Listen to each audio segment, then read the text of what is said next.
Welcome back, everybody. Hello, it's me, Hank, the host of the show. Hank Thompson, Hank T for short, Hanky Panky. Okay. Uh, Thank you for tuning in, everybody. We're doing it again. Another episode here. I've taken my usual 2-week break between episodes. That's just how it is. That's what it's going to be for now, for a little while. I aspire to weekly episodes and I aspire to more content. I often imagine very thorough configurations. That's not the right word, but I often imagine that like, I'm putting out episodes exactly on time and doing clips, and I've got a whole workflow, and I focus on the news, and I sort of inherently, kind of innately pay attention to the world and take in information via my information receivers and, ingest news and whatever else I'm doing in all my various different ways, which mostly feels very flawed, to be honest. But and then I regurgitate all that sort of into the microphone back at the audience through my show, and that's kind of what podcasting is. I don't actually think that that's necessarily a bad thing. I'm sort of just barfing up something back out that came in, and usually sometimes I hope that it means interesting thoughts or funny thoughts or entertaining thoughts or words that make sense or concepts that are unique or new, or possibly even just reaffirming your already held biases, because sometimes that's all we really care about getting from our shows. Which I don't think is something. I don't think there's anything really wrong with that. That can lead down walling yourself off, but just hearing people say stuff you agree with is actually okay. Yes, of course. We could parse that out. I got my other wrist. I ordered some new wrist braces. I did some woodworking a little bit recently.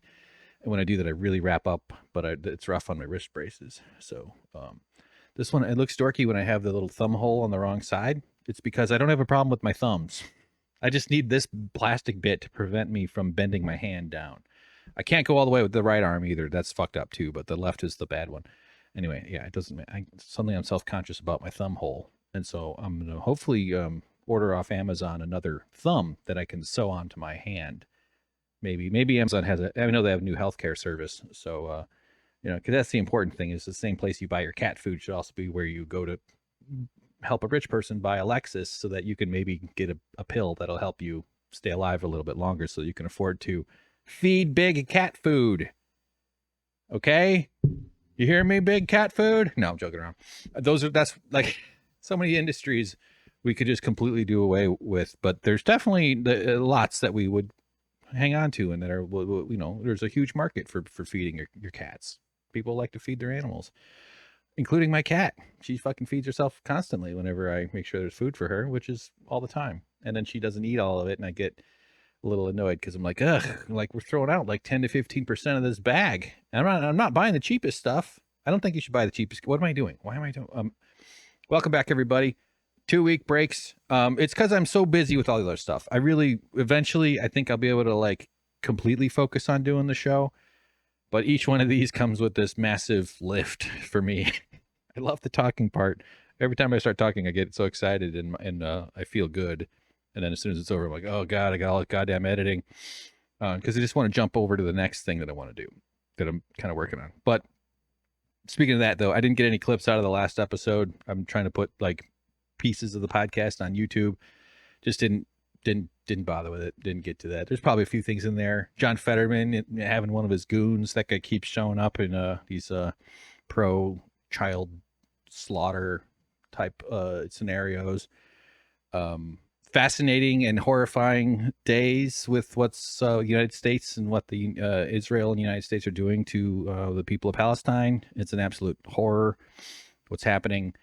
I don't know how anybody thinks that they're going to end up on the good side of this, looking good on this. I mean, the best we could hope for yes, we're passive observers, but our societies promote this. I'm not trying to assign any kind of blame to you or me, but it's horrifying that the people of these nations, Americans, other countries too, seem to be showing majority support against this, and yet the Congress, the decision makers, reflects a severe, like it's like I don't know the numbers, but it's like 60 something percent, 70+% Democrats, 50% Republicans are against or at least for a ceasefire. and only 4% of the government is of the Congress. It's just so sad. Geez, I was just thinking about. I was hoping to keep this podcast to 45 minutes or an hour, and then as I was prepping it, I just started racking up tabs to go through, and now it's going to be it's going to be just another fucking 2-hour show probably. Thanks in part to the senseless and inane rambling that seems to break out all the time.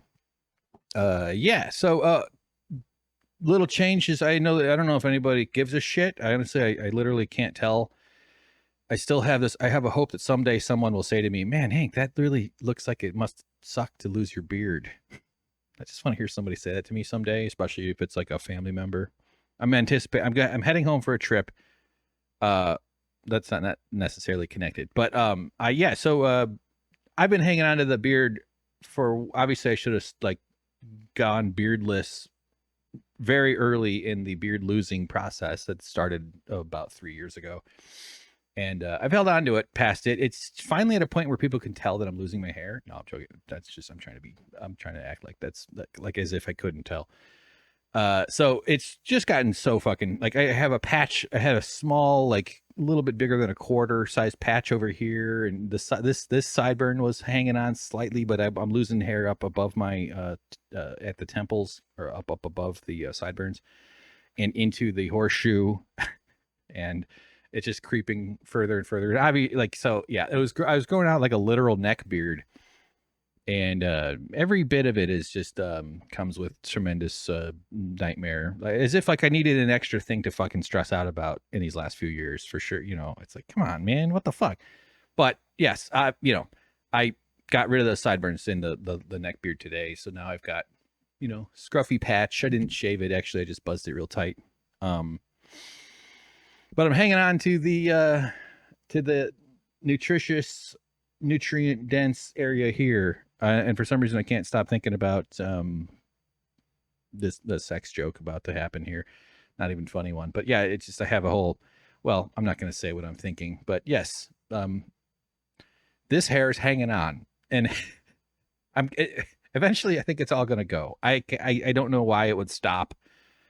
Maybe if I ever can get some healthcare, I can, maybe some intervention can happen, but I feel like I'm just headed for full complete body hair loss, which will be a problem, and we'll deal with it, right? It'll be your problem too, because you'll feel uncomfortable, because I'll be one of those people that's like, ooh, but so that's all right. I can be one of those guys that's just like, well, geez, glad I'm not fucked up as that guy. Like, hey, at least we can provide some service for our fellow humanities. Right. So yeah, it's a new thing for me. I have a decent jaw. I have issues with my double chin, my body image problems that have plagued me since I was a body with an image, and starting at a very early age.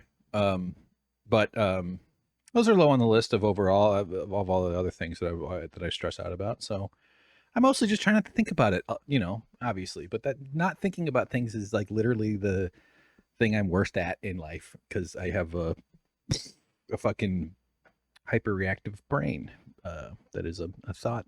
It's like a allergic thought allergy. That's okay. God, I wasn't planning on switching over to autism. That's not even a thing at all. But as I hope to, and I've done some writing for this book concept I have, but one of them is just like a metaphor of describing it. It's like my brain produces emotions and thoughts in a way comparable to an allergy kind of way. Although honestly, now that I'm saying it, I could probably watch some get on allergy YouTube and learn more about exactly how allergies work, so I can refine my metaphor. But it sort of breaks out into a thought or an emotion or some sort of cascade that happens out of that, and then there's a recovery from that breakout that I think is a trait that autistic people probably relate to more than neurotypical people. Not that other folks don't have stuff there either. We're all still the fucking same animal. Just okay. Wow. All right. Yeah. Couple Valheim streams coming up soon. I'm traveling soon. I'm going home for Thanksgiving. I haven't seen my family in over a year. It'll be nice. I do, of course, I get in my head about my face and my beard, but they don't care. I've put on a little bit of weight, and I have been stressing about wearing pants on the plane I'm just gonna go sweatpants. I don't know why that's like a thing I should be. Why wouldn't you wear sweatpants on a plane? It's an uncomfortable. I'm always uncomfortable on planes anyway because I'm bigger than average. My legs are long. I kind of wide shouldered, and these days I'm carrying some weight in my butt and my belly and my thighs, and so but I did put on my fat guy blue jeans, and they fit. How about that, huh? How about that for a celebration? All right, put that. Just say, oh, good for Hank. Good for Hank. His fat guy blue jeans fit, and they weren't even super uncomfortable. They were only moderately uncomfortable. So that's pretty good. I got all kinds of cool pants. I'm a good gray pant. I like a gray pants. I like a gray pair of pants kind of thing. But I got to be in my slender mode for that. So yeah, really healthy stuff. Really doing great. Dreading the flight. I always do fine. It's going to take a lot of like self-managed nervous system breathing issue. Like I'm just going to do a lot of slow breathing to try to not have the just to sort of wrangle the tigers as they try to claw their way out of the cage. And airports and stuff are pretty overstimulated. These environments are not. These years lately have been harder for me almost any time I'm out in the world. And so yeah, it'll be good though. I'll see my brothers who I haven't seen in a while. Do the usual dance between the divorced parents. Like they're divorced. I mean, they're in their 70s and they got divorced like 30 something years ago, which is fine. We would have been worse off if they had stayed married, but it makes the holidays extra complicated in a way that's just like, really, we're still, I mean, I know that of course you're not going to stop doing that until they die. Not that I'm hoping for that. Obviously that's the only solution to this problem. But holidays are filled with, okay, I got to make sure that my parents feel like they're getting enough attention that they deserve because they don't see me very often. And that's okay. I mean, I wouldn't fault them. It's not their, they're biologically wired to care about their kids. And my parents are among that group. They're nice folks. It'll be fun. It'll be nice to go home though. My dad already mentioned that we're going to get ribs, which is nice. I'm appreciating that. I like watching my dad gnaw on bones, see the same facial expression he makes when he eats an ear of corn. That's a weird thing to say, I think. Finally, personal rambling stuff. Wow. Woo, just got whacked by a big wave of self-doubt that I should just delete everything I've ever done on the internet. Let's let that pass. Let that go. But this morning, where are we now? Wednesday. I doubt I'll get this published on Wednesday the 15th as I'm recording it, but I got my COVID shot. I got my latest vaccine, so I'm updated. I guess they stopped using those cards. I got there and I was like, oh fuck, I meant to bring my card. I have the one card with the two like listed ones that I've had, and but I guess they're not doing the cards anymore. They're like, yeah, we can print it out for you if it's on the website. If you go, it's like, all right, it's fine. So that was fine. I had to drive into a part of LA that I'm not super familiar with, but got the freebie at the Walgreens. Go get that if you can. And I don't have health insurance, and so they're still doing this government bridge program. So that was very good. Had a nice little bitch fest with the I don't know if they're a nurse or a technician or the specialist. I don't know the right word. Let's say nurse. It's fine. I don't think it's a doctor, but she and I had a nice little bitch fest. We started talking about long COVID, and then like it's like, how have we not? This is so horrifying that so we ended up being like, yeah, we could keep talking. It was kind of a nice little. I was like, am I keeping you? I was starting to ramble about how annoying it is that when you buy healthcare, you have to help a rich person buy something nice. Like I started to do my podcast at her because I'm that type of person. And then she did say something like, yeah, it's just for the it's just for the shareholders. I was like, that's right. It's just for the stock, the stock price, something like that. So that was cool. So I think I'm going to go back tomorrow for another vaccine and see if I can, have another 10-minute conversation with a human being that seemed like a nice person. No, I'm not. Maybe I will every day. Multiple. If one vaccine is good, then I better not put that on YouTube, right? Don't they get freaked out about shit? I have no idea.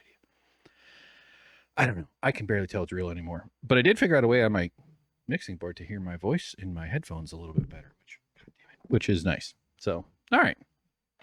How's that feel? How's that for the intro? I think we're okay. I think we're all right. I feel like we'll get into it. We got to do some Palestine stuff first. I don't have a ton here. I'm definitely not trying to present myself as your source for information. This is one of those situations where I feel a very, or at least I feel a responsibility that, or a nervousness that I'm going to fail that responsibility to misinform or say something that's not true or relay something. There's so much bias and so much intentional misinformation flying around and so much misunderstanding too.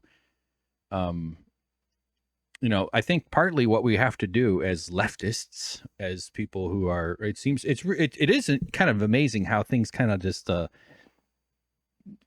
political kind of groupings, this taxonomy that we're all kind of flowing within, really does just align in a fairly predictable manner. Although it is stunning just what I'm hoping people who are on their journey from conservative to leftist, that directional, that vector of pipeline, can get a sense for how fucking violent liberals are. The liberal establishment, the Joe Biden defenders, these people, the ones that get upset when you point out how terrible Joe Biden's economy is, and because they think that the stats show that it's not. These types and the types that went to that pro killing children rally the other day. I'm using that language very specifically.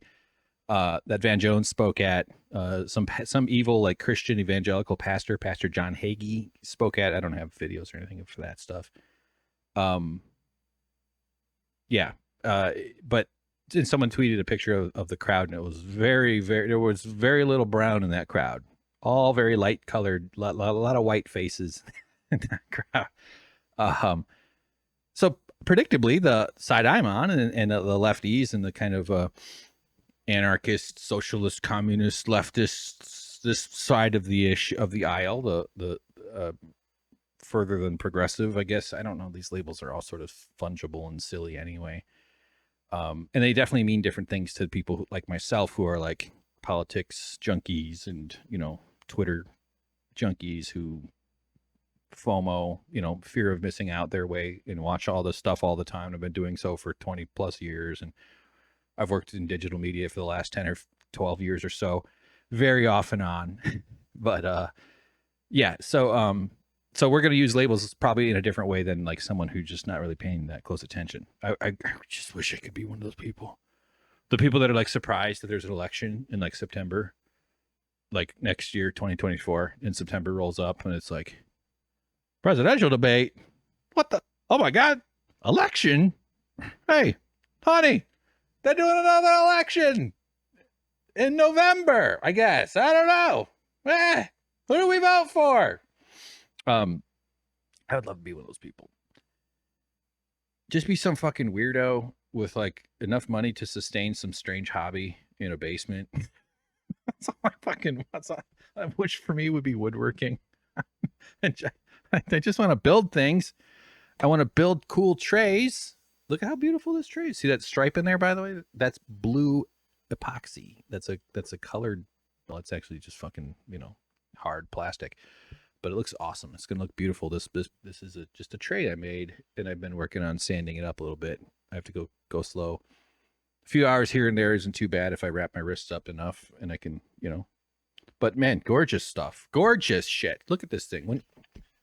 Wouldn't you love to have this tray? I keep thinking I should sell these, and maybe that would help support the show somehow. But it would be expensive. I'm not trying to give you budget tray purchasing. Okay, you'd have it your whole life. But I'm talking like over $100. That seems like an awful lot of money for a tray. But it's because you're supporting a fucking guy doing a thing, not necessarily that you're buying a tray. I mean, I don't know. It adds a ton of complexity. Just give me the fucking money. Because then I have to ship it and deal with that crap, which I have a bunch of shipping material already set aside, by the way, because I'm a hoarder. No, because I'm anticipating moving a lot of expensive trays. They're really beautiful stuff, though. These really are. These are gorgeous walnut. This one at least is. I have a bunch of other mostly finished trays that have been kind of moving forward, and then I've got this candle holder right here, which not done yet either. But that's walnut, or it's walnut and white oak layered up because this was like scraps from my old job. So I glued them up and carved them up. Yeah, and I used vibrating tools to do that, which is what wrecked the cartilage in my wrists. So no more of those. Okay. Good podcasting, Hank. Welcome to my channel, everybody. I hope you find this okay. Partly what I get on myself about in terms of not doing this consistently is I feel like I'm always off. I'm like I don't like I always remember how to talk like I'm a skateboarder who knows how to do a few tricks, but I'm not going to the skate park constantly. It's not like I'm just doing it super regular like a skater guy would, like a cool dude or non-binary person. Sorry, I'm trying to be inclusive. I realized what I did. Well, all right. Man, I wasn't going to get into a bunch of Israel Palestine stuff. We've got Mark Mullin. That's Markwayne Mullin, to those of you who hired him in Oklahoma for plumbing services. This guy's a super big millionaire. He's got tons and tons of money, but he acts like he's this regular old guy. So we have a whole bunch of videos of him. He's the one that was stood up at a Senate hearing to try to fight Sean O'Brien, the Teamsters union guy. He wanted to, and there's a previous incident in March that we're going to look at, and then we're going to go back way further to some of Mark Mullin's earliest videos on YouTube. I haven't watched most of them yet. I just did a search. We found a bunch of shit from 2012, 2011, and there's a bunch of like financial scandals to kind of talk about. And you'll be shocked to find out that this guy who's worth tens of millions of dollars got very rich after he became a congressperson, and that he has lied about his income over the years. Of course. Shocker. What a surprise. Mr. Upright. Okay, we'll get to that later. We'll get to that. That's going to be most of it, I hope. But then as I was prepping, I just started finding things that I had bookmarked. So here, let's just jump into this real fast. This is going to be a bit of a sloppy mess, as you've already figured out. So Joe Biden here. What's the date here? This is November 13th. So 2 days ago, he was...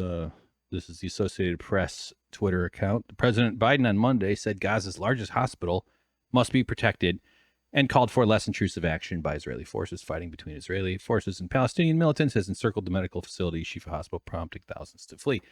I mean, that's phrased in a way that sounds kind of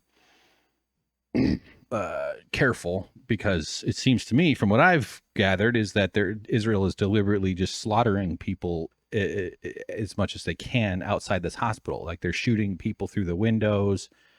The newborns and the babies in the incubators have been pulled out of their incubators because they can't, they don't have electricity anymore. Anyway, it's an atrocity.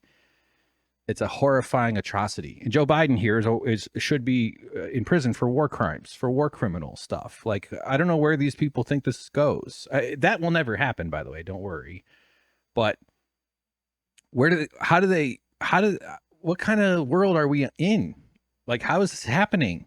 And what nations are we from? And that's the thing that I think that I was trying to say a little bit earlier, is that the liberals, for some of them, I'm hoping, I think as leftists, we should try to accommodate the liberal perspective in order to, that's not the right way to phrase that, but for some of them, it might be their first time learning that this is how our world is. I think that's a lot of the ways that I know for myself too, like the way I've kind of, journeyed from growing up in an ambiently conservative household. My dad's still conservative Republican guy.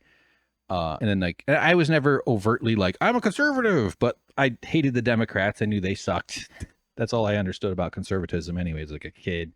And I started thinking for myself at a pretty young age, and, like, became an atheist pretty easily, like 12, like just a few months of, like, a month or two of, like, going, like, looking up in my head and going, yeah, that doesn't make, why would I believe? Yeah, because all these adults so far just seem like fucking wackos anyway.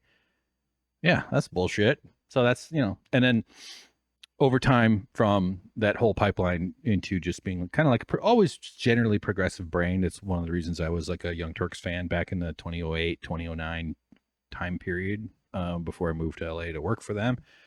And, but then that, like, TYT is kind of a cul-de-sac in a sense. They sort of, my not that I necessarily expected this or wanted this or was even searching for it, but this journey sort of runs into that.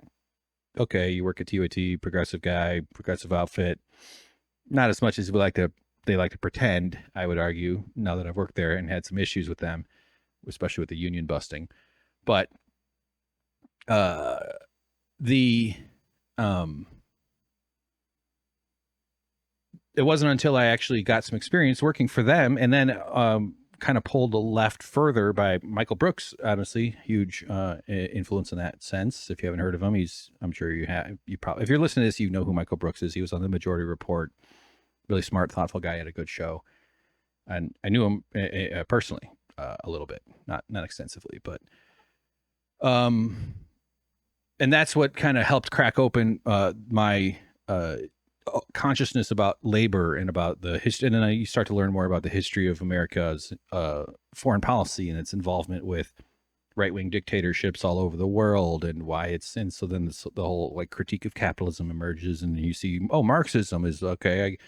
I didn't take, like, very quickly when I learned about Marxism, and there's still a lot more for me to learn. I haven't done all the reading and theory and bullshit like that. I've listened to a million podcasts, read a whole bunch of stuff, but very early in being exposed to that, I quickly was like, oh, now I know why they were afraid I would learn that. That's the shit I've been thinking about, like, kind of, not all, obviously not like, but like, oh, that makes all of it just intuitively I get, because I've been kind of annoyed that I have to go fucking work for some dickhead since I was like a teenager. Like, what the fuck? I'm running around doing shit and you're making money? What the fuck is this? That's bullshit. And now I'm here. And I center a lot of my politics around labor and work. I find the conversation around work incredibly fascinating. Why am I going through all this? I want liberals to be pulled to the left, I guess. I don't like these strict labels, even though I've been using them. But I think it's this, even though we're rightfully horrified that so many liberals are racist, bloodthirsty fucking freaks that are seeing what's happening. Now, we also have to remember that they're likely consuming a media diet that is not showing them all that stuff, or that is giving them the very biased versions of it. And it has seemed like the media has come in back a little bit, not a lot. Anderson Cooper had a nurse on who had been in Gaza. I did bookmark that, but we're not going to play that today. And so it does seem actually a little bit that they're starting to like kind of show this stuff, because you can't escape it. They're doing this though, and that's what's one of the fucking most terrifying things is when the killer turns the lights off, and that's what they're trying to do when they turn off internet in Gaza, and when they try to use shut down the information and the access to knowledge. They don't want outsiders to see what they're doing. That's when you're the bad people. And so what I hope though is that this is hopefully radicalizing for some liberals. Maybe they don't end up radicalized exactly where I am or where others are, or where people further to the left of me are. But at least you got to stop and look around yourself if you're a liberal person, and look around you at all these fucking frothing at the mouth freaks who call themselves liberals, who are cheering on this violence that we're seeing, this attack, and why your media doesn't tell you the truth. That's like, start paying attention to that kind of thing if you're on the liberal side of this. I'm not even, because our liberal institutions, I mean, just look how readily the Democratic Party welcomed Rick Wilson and Steve Schmidt and these like conservative operators, because they know that they can continue the capitalist grift of, being very highly well-paid political operatives for Democrats, because they just shifted from their conservative. They didn't really change their masters. Their masters are still the industry titans that control this whole thing, and they go after Trump fairly effectively. I mean, there's a whole podcasting industry and and there should be, honestly. That's another thing this whole mess is about, is how well are we assessing the threat that Trump poses? And I think it's incredibly threatening for the guy. It's amazing. This weird, crazed person.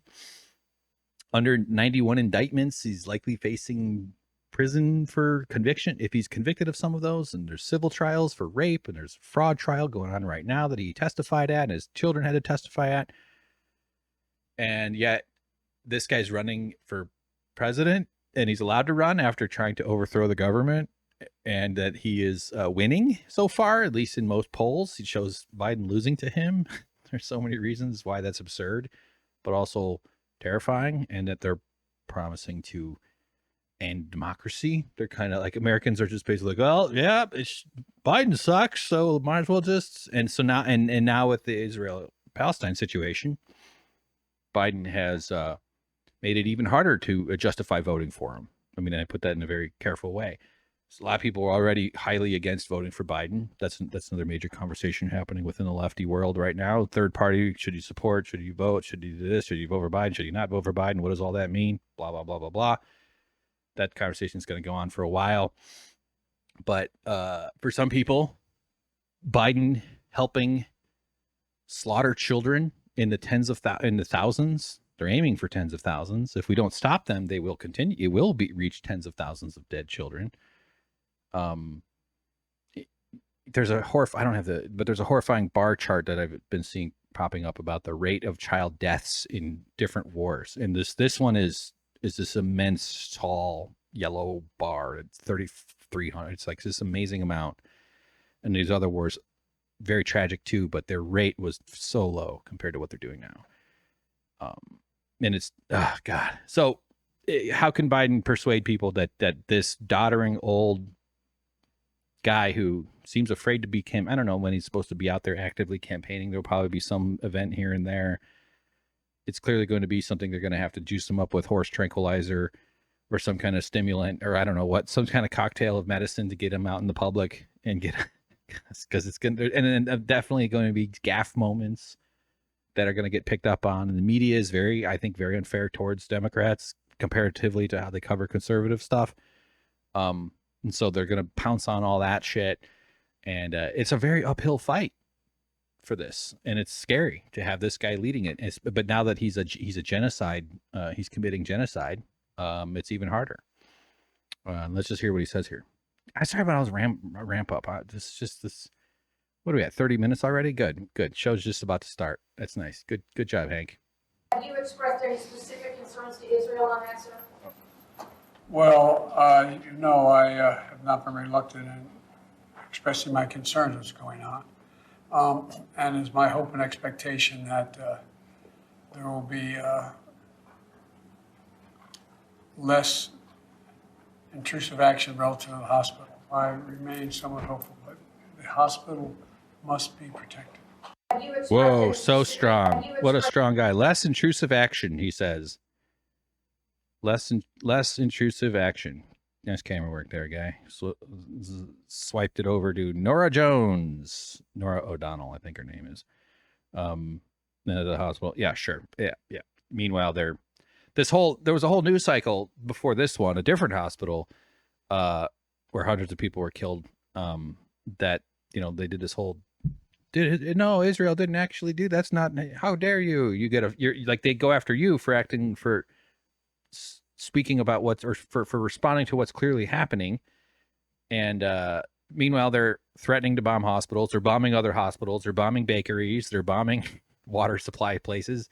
They're blowing up journalists. I think that's one of the most fucking scariest ones. Like, where the hell are all these other? Why isn't the journalism world? This just goes to show you the degree of buy-in that journalists have. I know I retweeted it, so let me just go to mine real quick.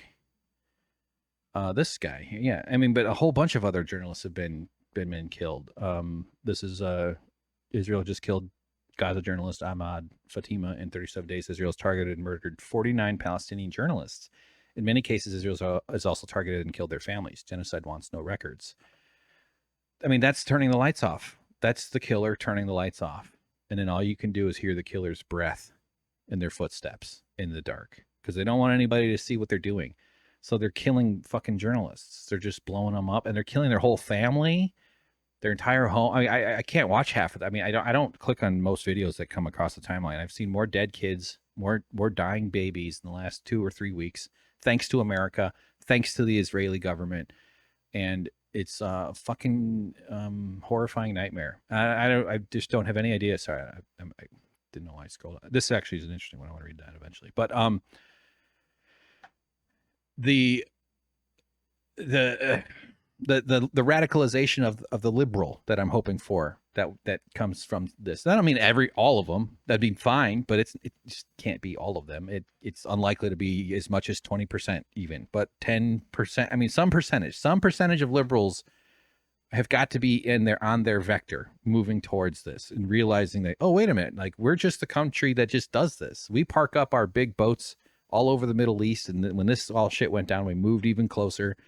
And we're just this massive gorilla, very, very strong, very dangerous. You do not attack an American flotilla.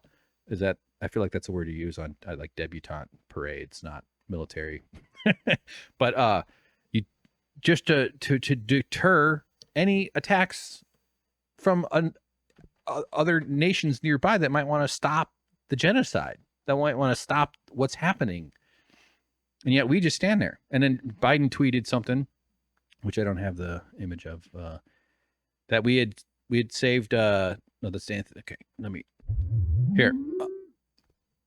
At POTUS, as of today, we've helped 22 children undergoing cancer treatment in Gaza travel to continued treatment, and will continue facilitating care for more children outside of Gaza. This wouldn't have been possible without coordination between the U.S. regional partners and St. Jude. Empire Files, really good show you should listen to. You've killed 5,000 kids in Gaza, but gave aid to 22. I mean, they're like, what does he think he's getting? Who does he think he's persuading with this kind of stuff? You've helped 22. You're empowering, starving them to death, slaughtering them, and thousands are dead, crushed and killed. There's one story of it's so hard to, of these this family with all their stuff. So their people are fleeing in droves. They're trying to get away from this stuff. Not everybody's leaving. It's horrifying no matter what, because they're getting killed. If they stay, they're getting killed as they're walking away, and they're getting killed where they're going. It must be utterly fucking terrifying to be a Palestinian trapped in Israel right now.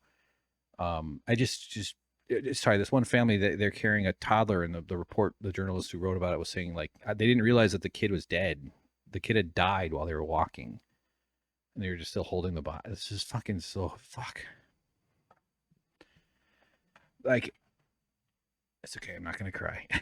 I want to, but the nervous systems, like this, the unending terror and fear, and the completely maxing out trauma that's happening to these nervous systems, to these kids, to these babies, to these boys and girls, to these children and teenagers and men and women and everybody. This is this is just like this massive bomb of pain and terror and suffering, aside from the acute risks and you could get your head. I mean, they're shooting nurses through windows in these hospitals. There's I don't know if I have it ready here, of a guy, chubby old guy with a cane, and the IDF tweeted a photo of an Israeli soldier with him,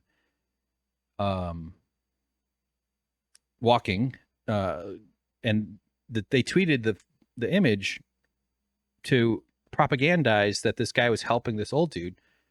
The guy turned up a bullet to the back of the head, dead. They fucking just, I mean, this is like when you watch Schindler's List and you see there's that scene. I was thinking of where the Nazis have the Jewish folks in a long line, and one guy doesn't have an arm, he's disabled, missing an arm. He's trying to prove that he can shovel, that he's useful still, and they just kill him. I mean, what do you do? That's what they're doing. They're just killing people. They're just dragging people away, and they're killing people. So anyway, God, see now all right. So here's this NPR story. NPR is kind of a fucking sloppy ass organization overall. They're just weirdly corporate, weirdly like American, kind of calling the balls and strikes. And I used to listen to them quite a lot more. They're still very big, and they have a lot of, journalism around the world, and they have different shows. I wouldn't necessarily hesitate to check out a Car Talk episode, or maybe catch the first 20 minutes of So That Happened. No, wait, all things considered. What am I trying? Why am I trying to do funny bullshit? Anyway, doesn't mean that everything that comes out of NPR is complete nonsense. Let's just listen to this one, though. This is a story about they were with a farmer, and then a drone and some, Israeli shock troopers showed up. There are times on this job when you set out to do a story and you think you know where it's going, and the day ends up spinning in unexpected directions. This is the story of one such day in the Israeli-occupied West Bank. All right, sorry. This is 10 minutes. I don't know if I'm going to play all of it, but we'll just jump ahead and see what we land on. Sorry, I don't have it better produced than that. Other Palestinians. Trees like my you are not coming to protect me, you are coming to protect the settlers because you are coming from a settlement. On October 13th, Ayub says that settlers rolled in with diggers, tore up the dirt road to his fields, that they severed the irrigation pipes he'd installed. He has not set foot on his land since. I'm raising these olive trees like my children. So it's not the issue of income. It's our land, you know, the connection of the trees, the soil, the stones. This is the important. The olive harvest does represent a key supplement for many family incomes, but Ayub's point is for many families, the land has been passed down for generations. Ayub hopes his children will farm his land one day. This is how it works around here, says Dana Sharon, a rabbi from a kibbutz in central Israel. Okay, we're going to skip a little bit. We're here. We start walking over the remnants of the destroyed road, and then... Where do we go?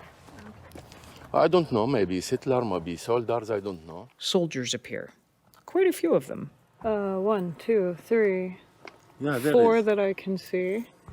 Some come over the hill on foot. Others drive up in an SUV. Some have their faces covered with balaclavas. All of them, about a dozen by the end, have guns. Hi. Shalom. Shalom. Media. Press. They are not happy with us.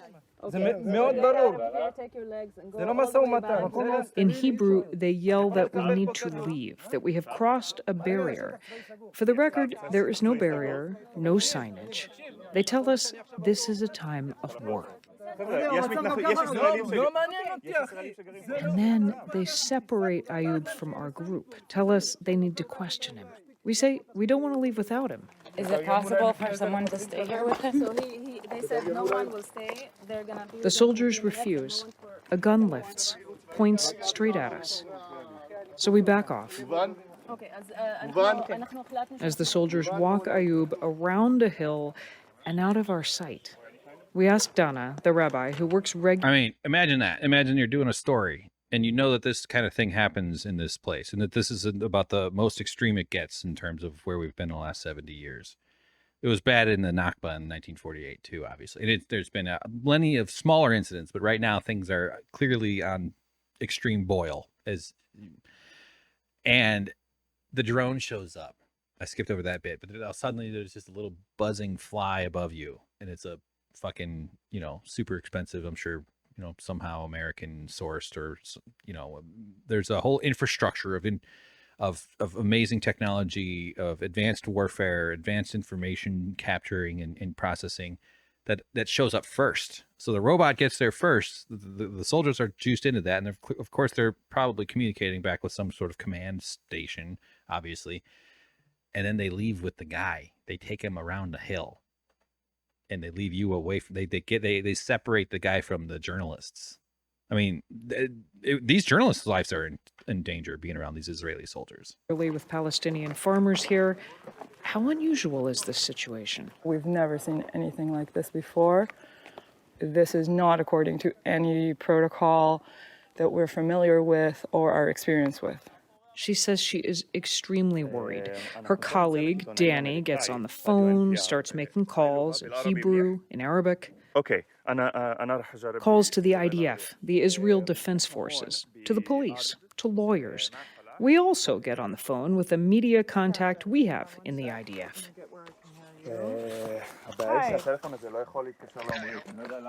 We tell him where we are, what's happening. All right. So first of all, I will check right now what happened. See what we can do about it. Then we wait. We don't want to leave Ayub. The soldiers told us they would only question him for a few minutes, but we can't tell if he's still nearby. The soldier's vehicle is gone. So we're now at about 45 minutes since Ayub has been separated from us, taken. I can't see him, but we can see the soldiers, so we don't think they've left or taken him anywhere. And so we wait.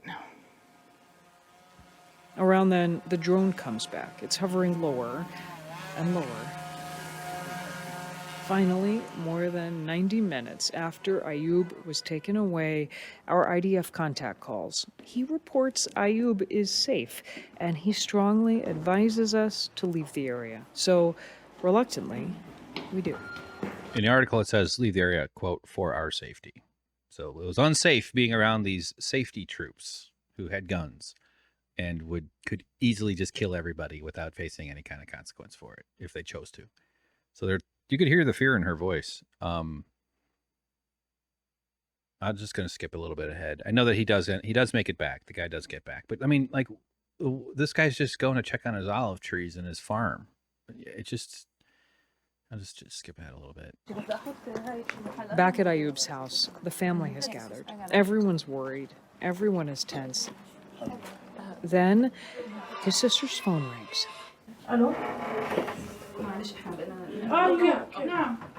Ayub has been released. The sister bursts into tears of relief.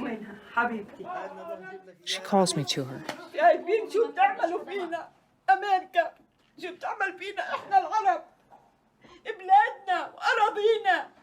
You Americans, she tells me, look at what's happening to us Arabs here, to our people, to our land.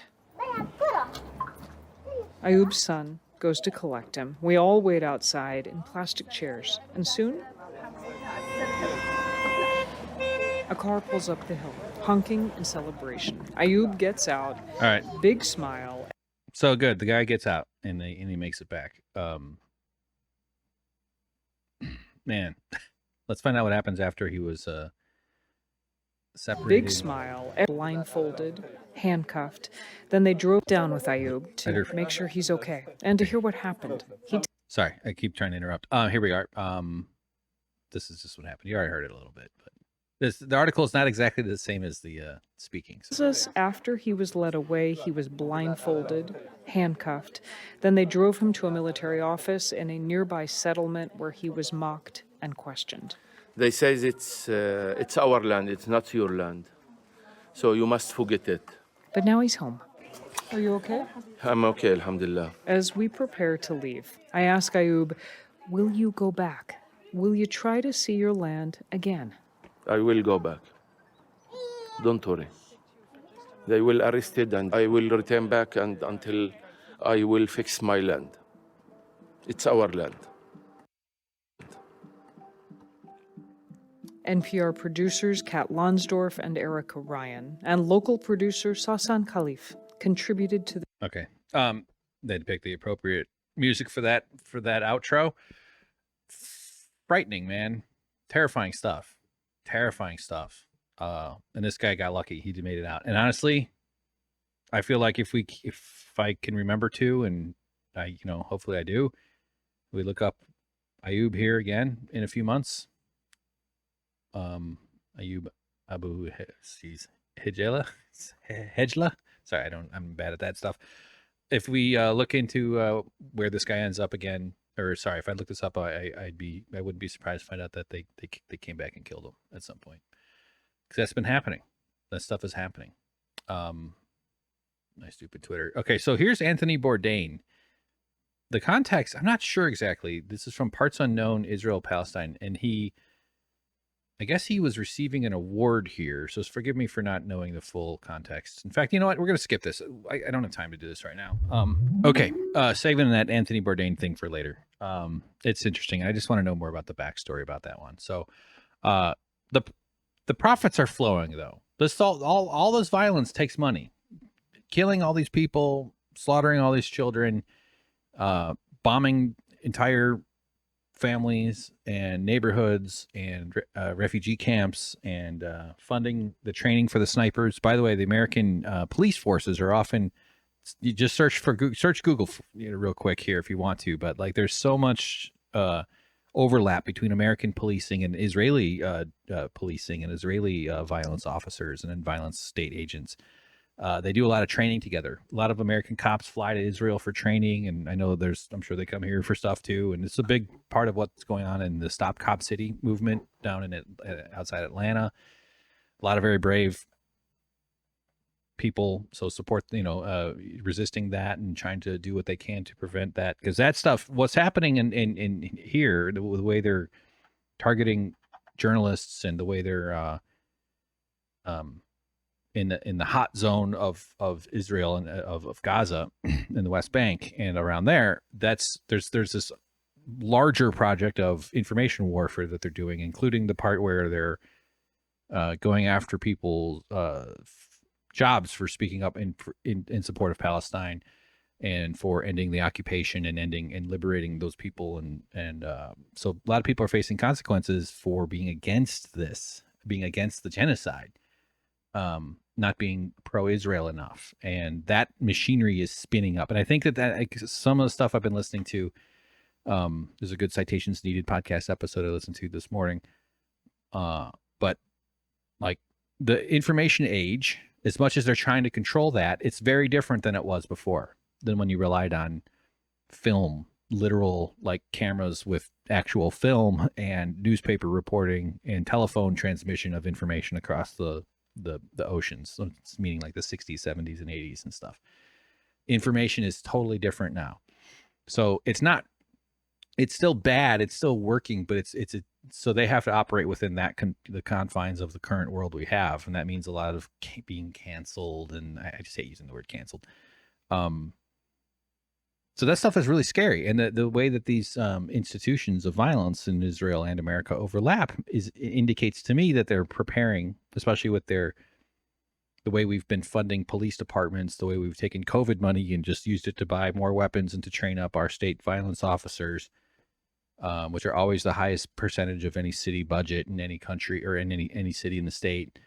I think that statement is mostly true. There's probably some exceptions, but all this is to me indicates that they're preparing for just like this brutal eco-fascist world that we're building, that we're heading for. That phrase is either socialism or barbarism. Well, we're doing the barbarism. We're like, if you're scoring, are we heading towards the socialism part or barbarism? We're heading towards the barbarism. And they're preparing for that because they know there's going to be protests. You also see this in indications of this escalation of danger and the diminishment of your rights and your freedoms when they're trying to pass laws that make it okay to run over protesters with your car if you're inconvenienced by somebody blocking a road or something like that. They're trying to make it more excusable to commit harm and violence against people. And there's just the whole confusion system that spins up in whenever any incident kind of kicks in, and all the different media outlets that have their own agendas, myself included. I'm not going to sit here and act like I'm some unique person that doesn't have any kind of agenda. I mean, but mine is I want people to just see I don't know what my agenda is. That seems like a stupid thing how did I get trapped I trapped myself into a weird box right there. I want to end capitalism is honestly my agenda, but believe me, I'm not delusional to think that I'm going to be the one that causes that. But I think we human beings have got to change how we fucking do things, man, because this is who's in charge. We live in the violence states. The American empire is fading and diminishing, but that's a process that can take many years. It can happen quickly, but it can also take centuries or decades. So it's likely to take a long time currently, but that also means that there's going to be a lot of violent lashing out. It's unlikely we're going to lash out with more help and more love and more community and more support for people where they need it. Nobody lashes out with the good stuff. So get ready for it. But all that, I don't know why I've rambled all there, but is to say that the company, oh, wait a minute, this is about companies making money off of Ukraine, Russia. Huh, boon for business. That's not the right headline I was looking for. January 27, 2022, in These Times magazine, top weapons companies boast Ukraine-Russia tensions are a boon for business. In calls with investors, Raytheon and Lockheed Martin boasted that the worsening conflict is helping products. Wow. Or profits. So all this violence is actually helping rich people. Finally, some help for the people who don't need any help at all and have had all the advantages forever. This tweet I found, it's a clip of 60 Minutes. I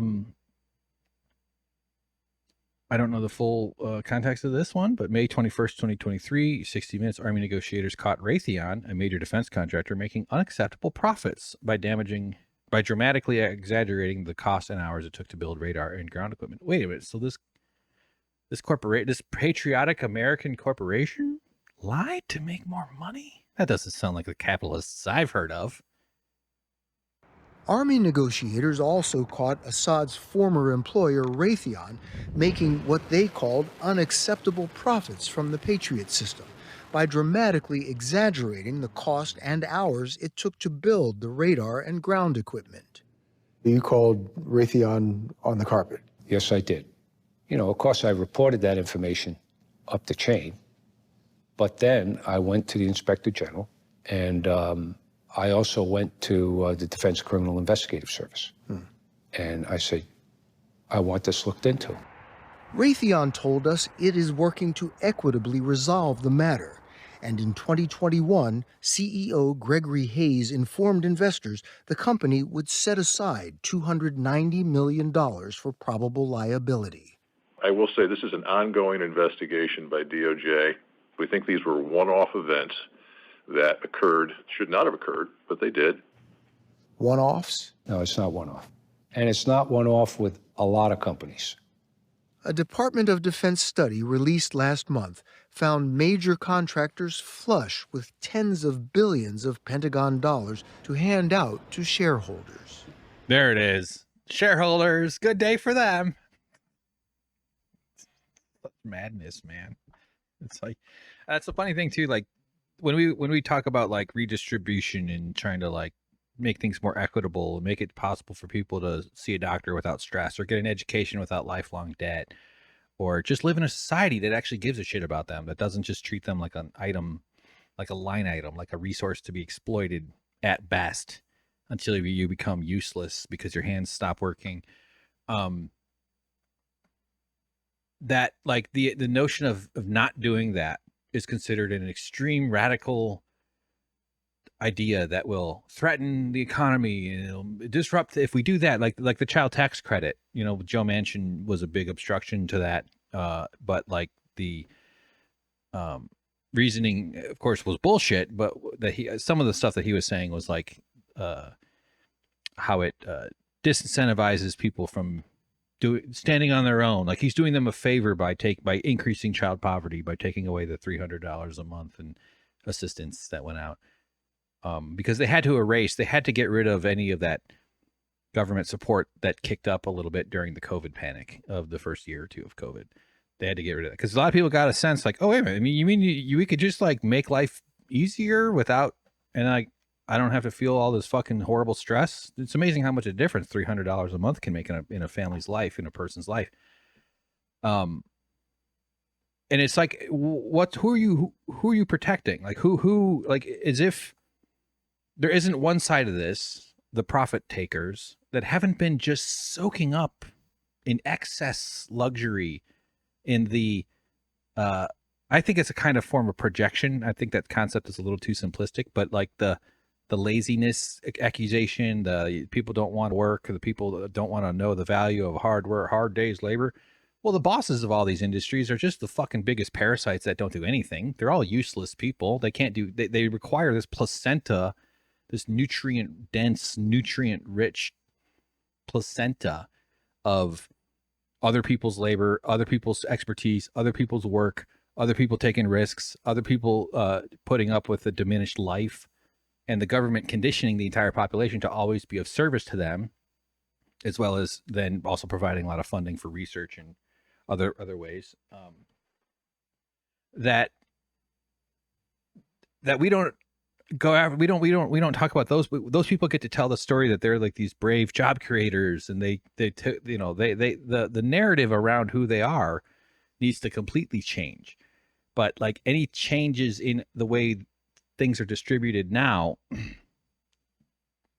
why can't we point at them and just say, well, they've had it good for hundreds of years? I mean, it's not that simple, hundreds, but like these people who we're asking to maybe pay a little bit more, raising taxes on the wealthy, as if they haven't always had it great, just to make other people who's been struggling lives slightly better in much greater numbers. But this tiny sliver of people, we have to protect their threat that their growth would slow down after decades of scooping it all up.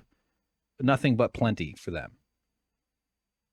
You know, yeah, the occasional company flames out. There's occasionally that or something like that, or all the crashes that are caused by these capitalist enterprises by mismanaging the economy, because they're also the ones in charge of how the rules are written and enforced.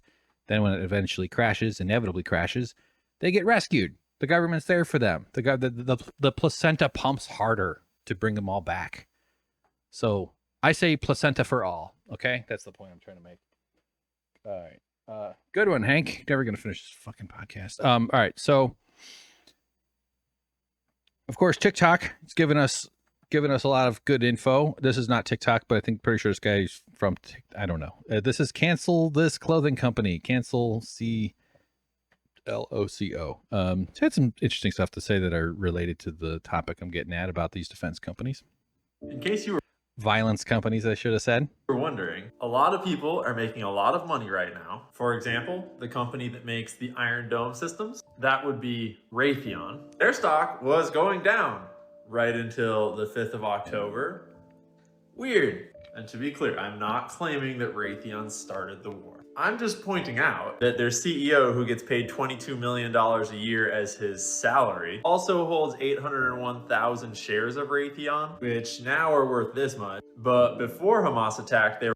He's pointing at a calculator on his computer with no commas. So this is, okay, 55 billion. So yeah, 55, the previous was 60 something now, and now he's pointing at one that was before. So he's made like 5 to 10 million in the last few weeks.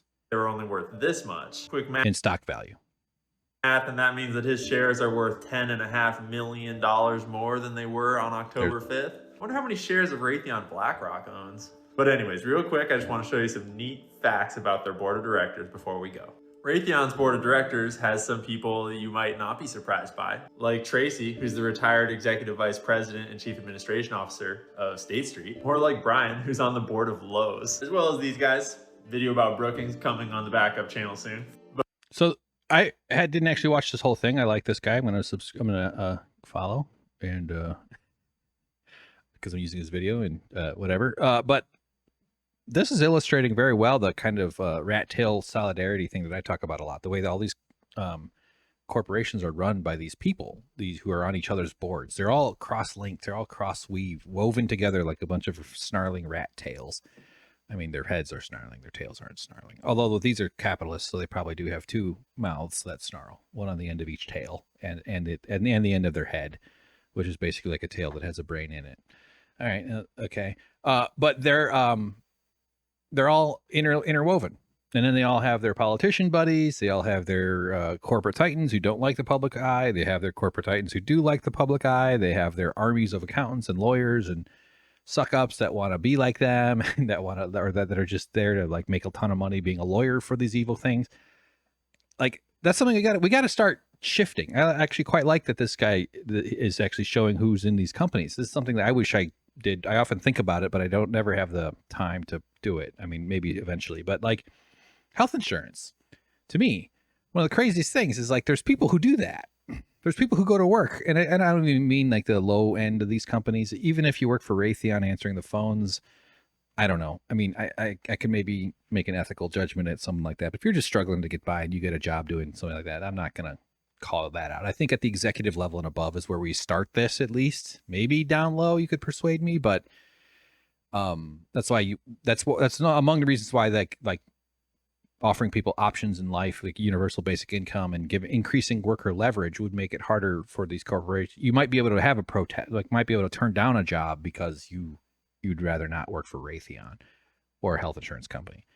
Both of these industries slaughter people for money, but like they're done. They're not just things that happen. These are actions that are imposed or that are taken by humans. There are people who do this stuff, who's like on their resumes, and they brag about it, and they get to have a nice, comfortable, luxurious living by being among this like demon class executives of these kind of things. So I'm really glad to see that this guy's actually pointing out all their stuff. Good for you. cancel this clothing company. But then we've got Frederick, who is on the board of Pinterest and MGM and Mondelez International.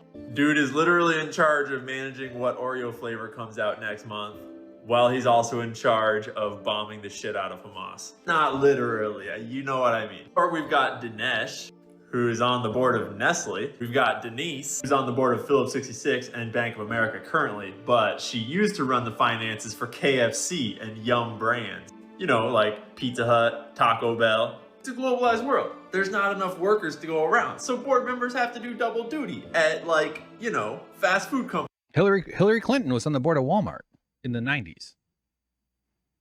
And, like, Or early 90s, I think, maybe late 80s. bomb companies. Oh, and beer and beverage companies, too. James is up in Molson Coors. And Alliance Laundry Systems. You know, like your washer and dryer. And then we got Leanne, who's a senior advisor to Blackstone, and she's on the board of John Deere. Because, you know, tractors and missile defense systems are not that dissimilar. Anyways, if you guys want a video of the full breakdown of the board of directors of Raytheon, let me know. There's some really interesting ties to, like, actual complex organizations that I skimmed over because I thought that Yum Brands was funny. Or next we could look at the other defense contractors and see what they're connected to. Because it's a globalized world and capitalism be crazy. And remember, when war breaks out, there are massive financial implications all around the world. And there are a lot of complex connections in that world that you might not have thought about. Military industrial complex is so much more complicated than just the companies that actually make the weapons. And you can bet your ass that there are a lot of different people and companies that are making money right now off of this war. Yep. Well done. Good job. Yeah, horrifying, man. That was November 10th, 2023. I'll just keep going here. This is a actual TikTok. I don't need it. Shit, I'm at the end of here. Come on. You can call me Okay, hold on. I'm gonna skip ahead. homeless and with that family. Fuck. I don't. What the fuck? Why is this not the? Is there no back? How do I see the video I watched before this? All right. Well, we're gonna skip that one. I don't know what the fuck's going on. There's a guy basically giving you information about a lot of shit I've been trying to say. So I haven't seen all those videos. In not too far from me here in El Segundo, California, which is sort of south of the airport. There's a Raytheon head or facility that has been getting attention from protesters, and I got to shout out these brave people for showing up and doing stuff like this, not just flapping their fucking gums about it into their stupid computer. Here's a sign defacing California. Get on the ground. Okay, cops show up though. Cops show up to get on the ground. We gotta protect property's more important. We gotta kill people. I'm friends with them. Someone had poured a lot of blood, or red paint. Looks like blood. This should be happening at all these companies though. This is like it would be wonderful if society rose up and just shut all this stuff down. I mean, that's starting like little bits and pieces here and there all over the world. Union operators, people who have unionized jobs at ports and at different facilities or different transportation type work are able to pull this off with a little, because unions are collective organized groups of people. So they have more strength in their because of their solidarity that it affords them. They're Get on the ground. Chasing people. That guy backing up carefully. Well, they just made him leave. I suppose that's better than getting on the ground.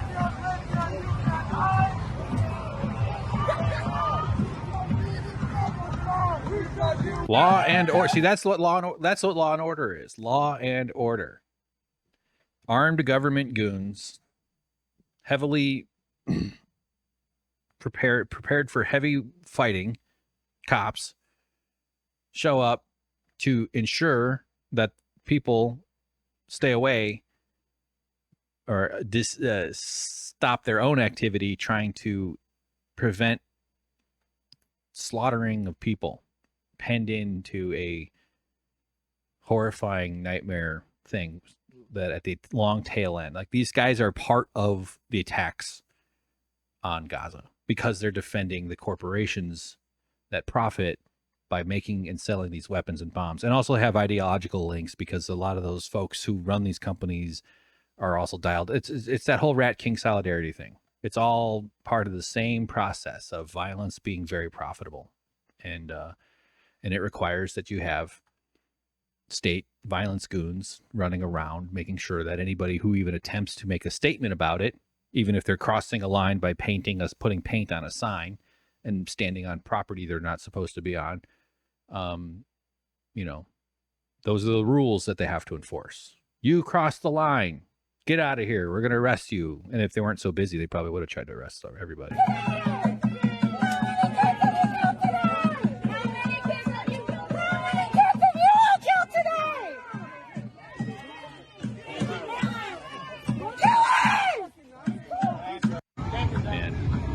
Yeah. So that was like standing outside of a gate thing. Unicorn Riot, another independent media outfit that you should support. They show up at all kinds of things, and I think they deserve. I remember seeing a lot of their stuff during the George Floyd things, and they're very busy. Seems like good people there. Raytheon employees on their way to work were confronted with an unusual spectacle. About 120 people dressed in all black lying on the road, covered in white sheets, blocking one of the entrances to U.S. Air Force Plant 44, operated by Raytheon Missiles and Defense. So, yeah, I wish. I don't know. This stuff is important, and it's good that people are out there doing stuff. It's symbolic. It's part of the information battle. But like, for some reason, when I see this sign here, it says Raytheon blood is on your hands. Like, to them, that's like, yeah, duh. That's how we make our money. We're the blood on our hands company. What are you talking about? Like, I'm surprised this sign here, Raytheon blood is on your hands, isn't hanging on the wall in the corporate headquarters.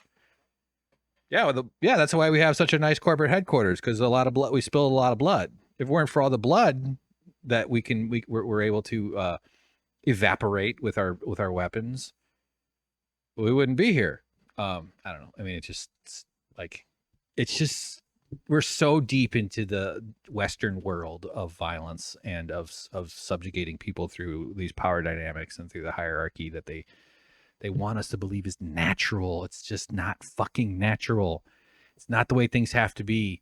It was designed this way, and it's meant and it takes advantage of the fact that destruction is easier than creation. They always know that. That's always true. That's entropy. It's always true that destruction is easier than creation. Disorganizing things is easier than organizing things. And that's going to, they probably understand that there's going to be a degree of bubbling churn below that wants to stop this stuff. And they probably have a sense even that they have to let that gas out. They have to like vent that off a little bit. So they understand that these things are going to be objectionable, but how does it rise to the point of stopping it? You got this doddering, dumb old fuck Joe Biden sitting there and look with his face down. Oh, we should just less hospital intrusion. The money still flows.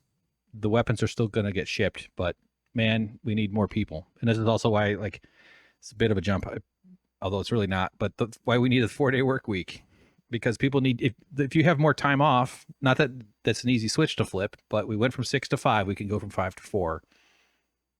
It's one of the few major advancements in what I think would be an enormous gift to all humanity, truly, that is possible in our lifetime, is the 4-day work week. That is one of the few that's possible in our lifetime, because that will liberate people from the oppression of being so fucking tired and busy all the time. Obviously, it doesn't solve every issue. I'm not saying that, but more people that have time to go out, the more people that have that can risk getting arrested, whose lives can sustain getting pulled into the system of being charged with trespass. You know what I mean? Like if it's terrifying to stand up and do stuff like this, they want to keep it that way. They want a world where it's not easy, where you have to face consequences for this kind of thing. And that's the world we're in is one where those who don't want to do what they're doing and are speaking up about it and organizing around it can only scream and make a scene. And it's great that Elizabeth Warren was confronted. I don't have that video, but it's really great that she was confronted, where she was having dinner and she was annoyed that she got interrupted. Yeah, So here's a news report about that. Let's just see. I haven't watched it. KTLA 5, local NBC affiliate, right? I don't know. I'm just thrown off because I don't see the NBC logo. Why am I thinking that? Is that not NBC? Breaking news we want to get to in El Segundo, a protest blocking a street there. Rich Prickett and Sky 5 HD over Raytheon in El Segundo. Raytheon is the defense contractor, Rich, that helped to produce the Iron Dome, which protects Israel from rocket attacks. Yeah, we're seeing a pro-Palestine protest here outside the entrance and exits into the Raytheon facility on the corner of Continental Boulevard and El Segundo Boulevard. Now, as far as we understand, this began at about 7:30 this morning. You can see a number of them, a number of the protesters out here blocking any access into the Raytheon facility as far as vehicles here.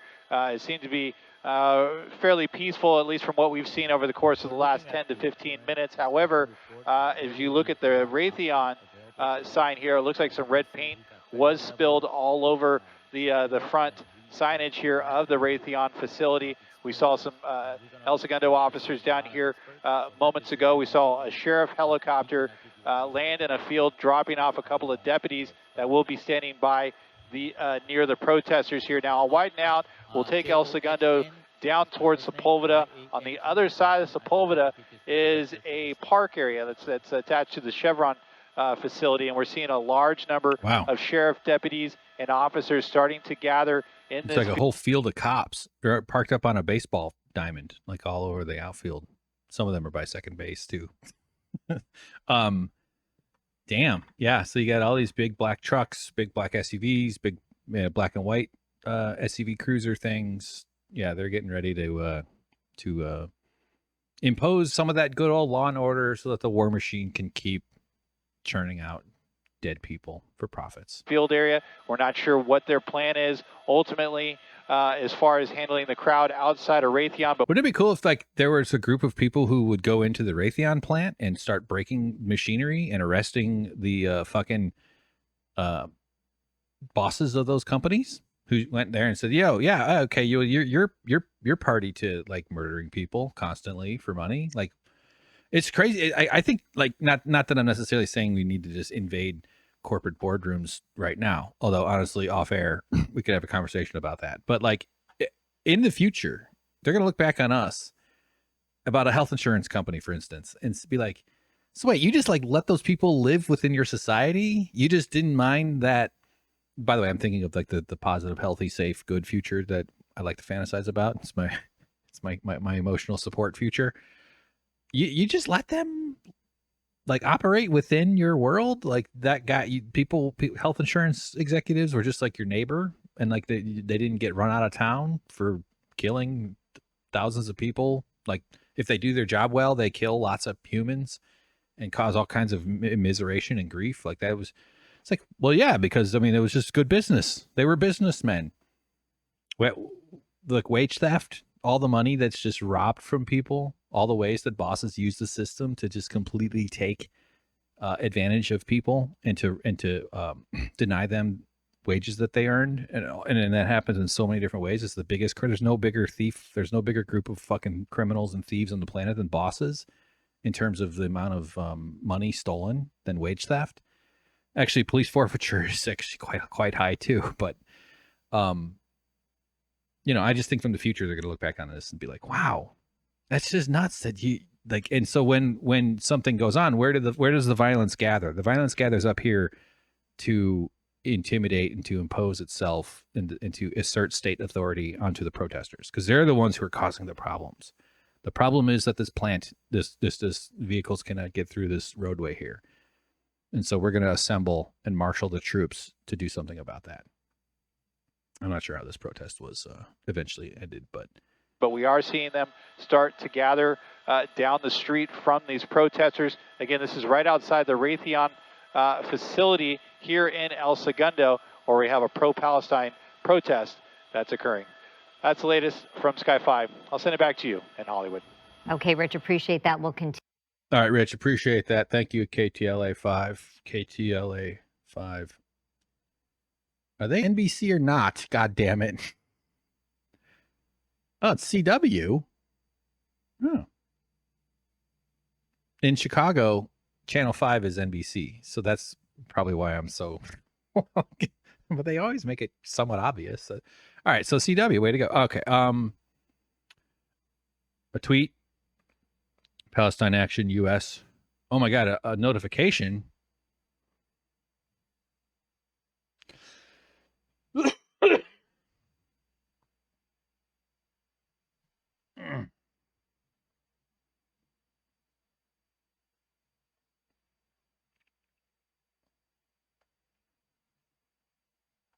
Okay, Palestine Action US tweet here. Yesterday morning at 7 a.m., hundreds of people converged on defense contractor Raytheon's sprawling Southern California campus in an autonomous action that blockaded the facility for upwards of 7 hours, effectively shutting down operations for the day in response to a call by workers in Palestine to take direct action to prevent the arming of Israel in their ongoing campaign of genocide against the Palestinian people. Protesters built barricades, marched, carried, and hung banners, vandalized Raytheon signs, lit smoke bombs, physically blocked employees from entering the gates, and even filled entire roads with rocks in order to prevent police from advancing. All right. Raytheon is one of the largest weapons manufacturers in the world and is currently providing sophisticated military technology and weaponry that is being used against Palestinians. Yeah, man. So yeah, they're throwing rocks and stuff in the road. Okay. All right. Yep. Okay. Well, good for them. Going to get back to the other browser. Okay. I just bookmarked this. I don't actually know what this is. I think this is related to the response to the Republican debate that happened. The one where, sadly, Doug Burgum, me and the Gum Guzzlers are all devastated. I don't think he's in it anymore. Or maybe he's still running, but he didn't make it onto the debate stage. And that's tragic.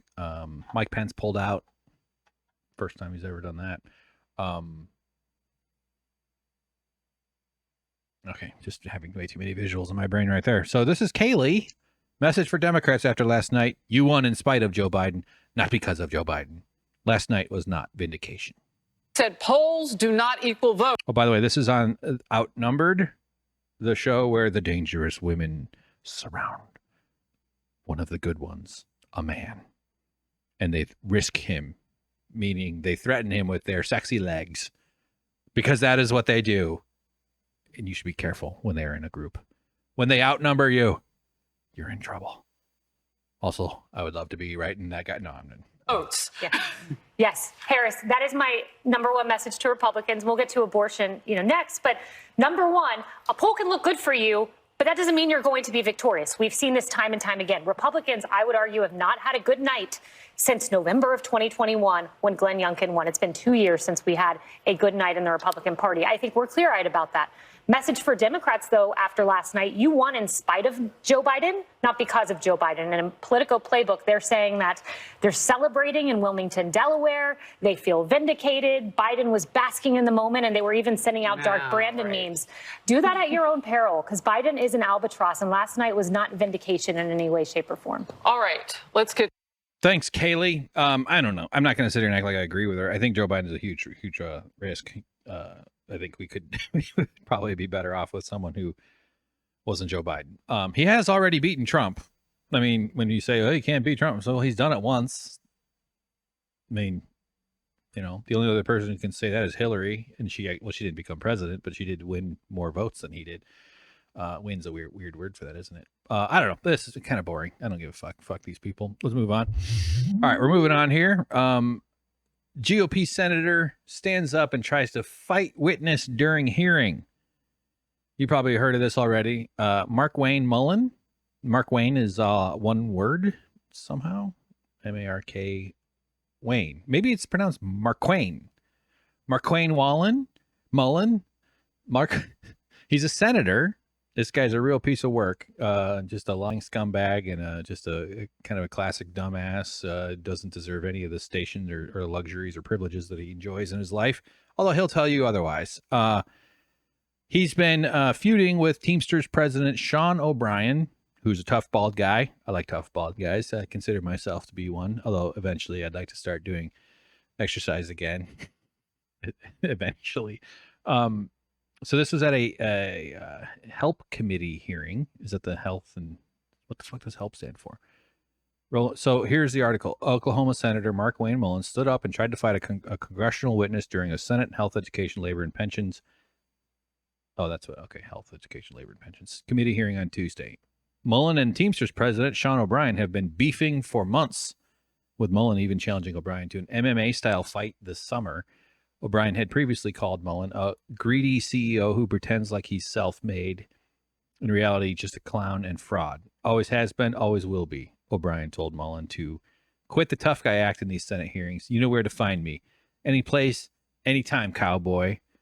And so I have a lot of videos. This was the most recent incident. But in spring of this year, I want to say March, I just did some YouTubing. Here, this thing popped off. I don't know if these guys had resentments that had been cooking up before this, but that's the first time that it turned into one of those. You want to fight? That's where he did the anytime cowboy comment. So now that they had another hearing this past week, after like 6 or 8 months or whatever, Mullin brought it back up with Sean O'Brien and actually indicated that he wanted to move the conversation over to fisticuffs, which is generally not a good idea. So it happens. Yeah. Okay. So it kicks off about 3 minutes in. Let's just start it though. See what old Bernie is up to. A lot of disappointment aimed at Bernie these days. I have a major, my little affection tribute board in my brain for Bernie is rapidly being erased by his unwillingness to call for a ceasefire in Palestine. It's absolutely disgusting that he's not being more forceful about it. I'm sure he's reeling, and I'm sure he's facing a lot of different pressures and from a whole bunch of different types of avenues and stuff. But this is not a complicated situation. You should be against this, Bernie, fucking asshole. So it's disappointing, to say the least. Anyway, here he is chairing this hearing where things go a little bit intense. Thank you, Mr. Chairman. Just to get a little factual on this is Markwayne Mullin. Hi, it's me, Markwayne Mullin. On what Markwayne Mullin. Mr. O'Brien just said about right-to-work states versus forced work states. According to the compensation data report, the U.S. Commerce Department, an average salary for private sector employee in 2019 was $4,000 higher than the average employee in forced union states, stating that right-to-work states pay more. Now, if we also want to break this down to statistics, which was quoted earlier by Mr. O'Brien, about wage differences, if you talk to the Bureau of Labor Statistics in non-union jobs, their average salaries raised 14.6% compared to 11% wage increase on unionized workers from 2020 to 2023. If you go back to the percentage of union workers, because if unions was working so well, then you'd see an increase in union jobs, not a decrease. 50 years ago, 33. So he's just cherry picking stats. I don't know. I didn't verify all his claims there, but this whole notion that, well, gee, why are union jobs going down when you say they're so good? It's because there's massive massive institutional resistance and a decades-long project to upend and misinform and mislead people. Well, why do you think people are turning to unions finally? Because there aren't that many other ways to stand up to these motherfuckers. We had to do that at TYT. We had to stand up for ourselves. There was some shit going on that we needed to deal with. And, that's why we started the union there. Exactly the same thing is happening on larger scales at bigger companies. It's a story that needs to be told. But this, let me just rewind it a little bit, where he's making the point. This is such a lazy thing to say. Well, gee, if unions' jobs are so good, then how come they're going down? This was working so well, then you'd see an increase in union jobs, not a decrease. 50 years ago, 33% of our labor force was union. Today, it's 10.1%. If you go back and you start looking at wage earned, if you actually compare comparable wages to ages, not a partisan point, but you go to all wages earned, not just comparing 16 and over to 54 to 64-year-old ages, you'll see that the actual average, according to the Bureau of Labor Statistics, that if you subtract the union dues, it's actually higher non-union employees are getting paid by roughly 1 to 2%, which is exactly what union dues are, is 1 to 2% of their salary. Okay, so somehow he's trying to say that the union dues actually cost union people so much money that they make 1 to 2% less than if they were not union. I'm sure this guy's ideologically committed to being against the union. He's a right wing fucking freak from Oklahoma, and a boss, and a scoundrel. So none of this is to be trusted. So I just wanted to set the record straight on that, and that's coming from statistics. All right, now let's talk. That's just coming from statistics. Now he switches over to the aggressive stuff. He needed to get out his bullshit talking points, and now he's going to switch into being a big, tough, strong guy. He's a big, strong man. About Mr. O'Brien himself, his behavior, as everybody knows, and it's here in the last time, him and I kind of had a back and forth. Appreciate your demeanor today. It's quite different. But after you left here, you got pretty excited about the keyboard. In fact, you tweeted at me 1, 2. He's got printed tweets. 3, 4, 5 times. And let me read what the last one said. It said, greedy CEO who pretends like he's self-made. God damn it, why is the video getting stalled? What the fuck? Greedy CEO who pretends like he's self-made. Sir, I wish he was in the truck with me when I was building my plumbing company myself. Why is this doing this? Let me read what the last one said. Like he's self-made. Sorry, this is really irritating. It doesn't really matter, but times. And let me read what the last one said. It said, greedy CEO who pretends like he's self-made. Sir, I wish he was in the truck with me when I was building my plumbing company myself. And my remember that. I wish you were in the truck with me when I was building my plumbing company myself. Remember that phrase. I'll just give you the payoff. He inherited his plumbing company at age 20 from his father. Wife was running the office because I sure remember working pretty hard and long hours. Pretends like he's self-made. What a clown. Fraud. Always has been, always will be. Quit the tough guy act in these Senate hearings. You know where to find me. Any place, anytime, cowboy. Sir, this is a time, this is a place. If you want to run your mouth, we can be two consenting adults. We can finish it here. Okay, that's fine. Perfect. You want to do it now? I'd love to do it right now. Well, stand your butt up then. You stand your butt up. Oh, hold on. Oh, stop it. Is that your solution every problem? No, sit down. Sit down. Okay. You know, you're a United States. He's right next to Bernie, by the way. The funny thing, that's Bernie's hand. They're sitting really close to each other. I don't know. Sit down. Active. Oh, okay. Sit down, please. All right. Can I respond? Mr. Hold it. And then it becomes this whole thing, this kind of macho bullshit of like, you stand up, like this whole kind of like there's cobras in the world that when they challenge each other for breeding domination of their little area, cobra sex here, they wrestle. They don't actually bite each other and fuck each other up. They do like this weird dance, and then one of them will end up winning and pin the other one down. And like you do that successfully as a cobra, guess what? The other one has to say, all right, you beat me. I'm going to go fuck off, and I won't get to have sex with the lady cobras for now. All right, I'll go try somewhere else. You know, we've all been there, right? Wrigleyville, 2009, 2008. What the fuck am I saying? Humans have a version of that where the kind of tough guy shit, but it does escalate into fighting. How is this supposed to play out? This fucking dumbass, he's here in the white shirt. Here's O'Brien, shiny bald head over here. Markwayne looks like he's in pretty decent shape. I mean, I don't know who would win the fight, honestly. Yes, I'm curious to see how that would go down. I'd say they should do it on a MMA stage. Maybe Jank can fight Joe Rogan. That would be a fun one to watch. Joe Rogan give Cenk Uygur a limp. Not that that's what I think it would end. I don't want anybody to get hurt, but why would you want to get your ass kicked by Joe Rogan? That's such a weird, anyway, that's a different topic. Maybe, but this could be the undercard, or that could be the undercard. Although Joe Rogan's famous, so people will probably want to see him later on. But what was he supposed to do? Was Markwayne going to jump off this? Was he going to walk around and they were just going to have a fight here in the Senate room? I mean, that would have been great entertainment, no matter which side of the political aisle or wherever you fall on the ideology spectrum. I don't know. Maybe they could compete in other ways, though. Billy Madison style, you know? If Hold we on. can't, no, This is I have what the he mic. said. I'm sorry. This is Hold what it. he said. You'll have your time. Okay. Can I respond? Oh, no, you can't. This is a hearing. And God knows the American people have enough contempt for Congress. Let's not I don't make like it worse. thugs and bullies. You have, And that's you what- have I don't the like mic. you because you just Hold it. described yourself. Hold it. You have the mic. Yeah. You have time. All right. Make your statement. Then let's do this, because I did challenge you and I accepted your challenge, and you went quiet. No, I didn't go quiet. Hold on. You challenged me to a cage match, No, acting like a sir. 12-year-old schoolyard Hold it. bully. Excuse me. Hold it. He's No, got excuse that me. Boston accent, doesn't he, huh? Schoolyard bully. I will say exactly. Senator what he Mullin, said. I have the mic. You have questions on any economic issues, anything that said, go for it.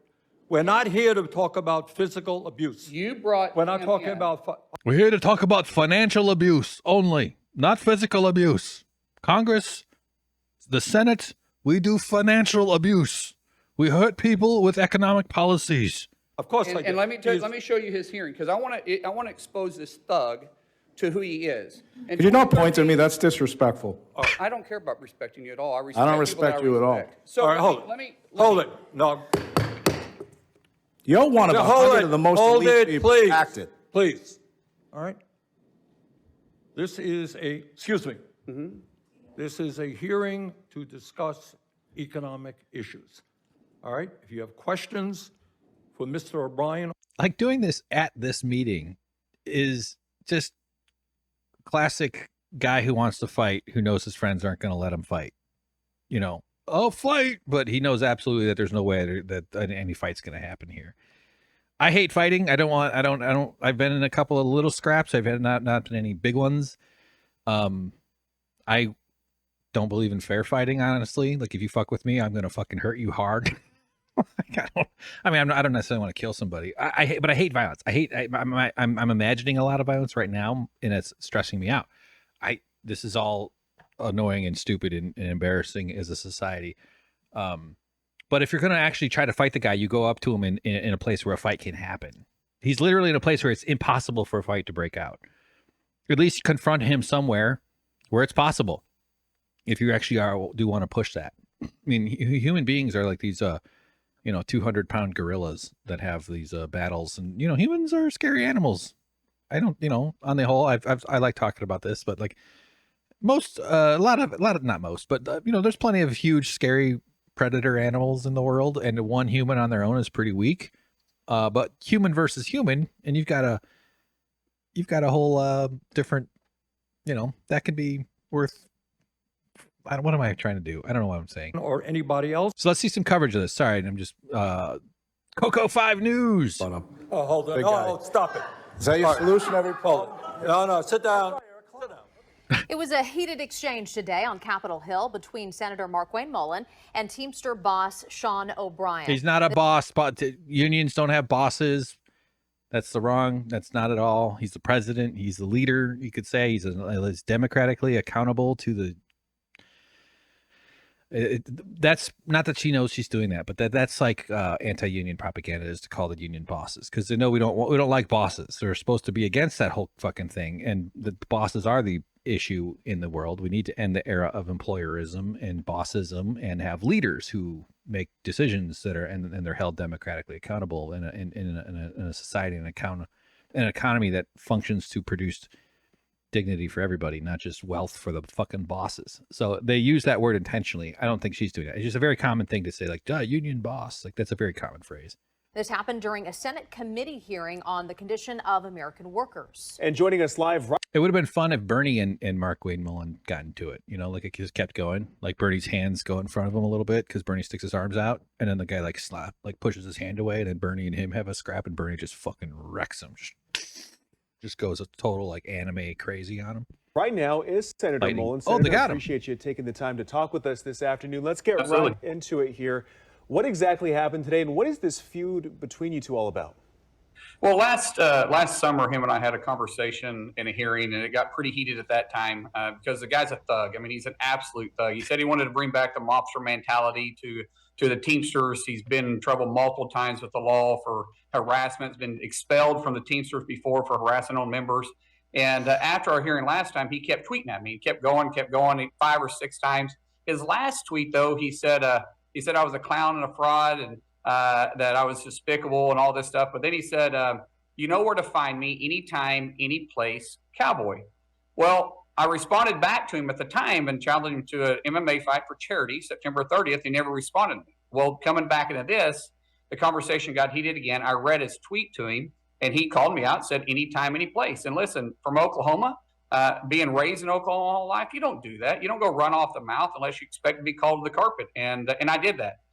We have the same rule in Illinois. What the hell? Why is Oklahoma taking our manhood rules? I hear they have the same rule in Wisconsin. I like when people cite the place they're from. Like, we don't do that kind of stuff down in Texas. You don't treat us like that up there in Massachusetts. We don't do that kind of thing in Western Washington State. Washington State is very divided. The eastern side is the liberals, the liberal hippie lefties, and the right side is like this, the desert dwelling conservatives. It's basically Star Wars where they go, those guys, they live, what? I'm joking. I'm totally kidding around. I've driven through it a few times, though. I lived in Washington for a little while. It's like a big desert. Half of Washington, you think of the Northwest as being a rainforest, which it is, but it's also a desert. It's a big old desert on the western side of Washington State. It's kind of interesting. What did I say? I don't think he was wanting to receive that because he's just not used to being called out. I think the guy's really tough on a keyboard, but that's about it. Dude, you did it in a place where you couldn't fight him. You did it behind a Senate and Senator thing, dais. I don't know what they call that shit. Like, it's amazing. And he might have training. If he knows MMA stuff, he might win a fight. It wouldn't make the union movement less. I mean, I don't want this to escalate to a fight. I think that would be absurd. Help us understand here. So during this exchange, at one point, you said we can finish it here. I like her color choice. She's wearing a very bold green business news lady suit. You stood up. So what exactly did you mean by that? And were you planning to do something? Absolutely. There was no problem with that. He was an adult. I was an adult. We both agreed to it.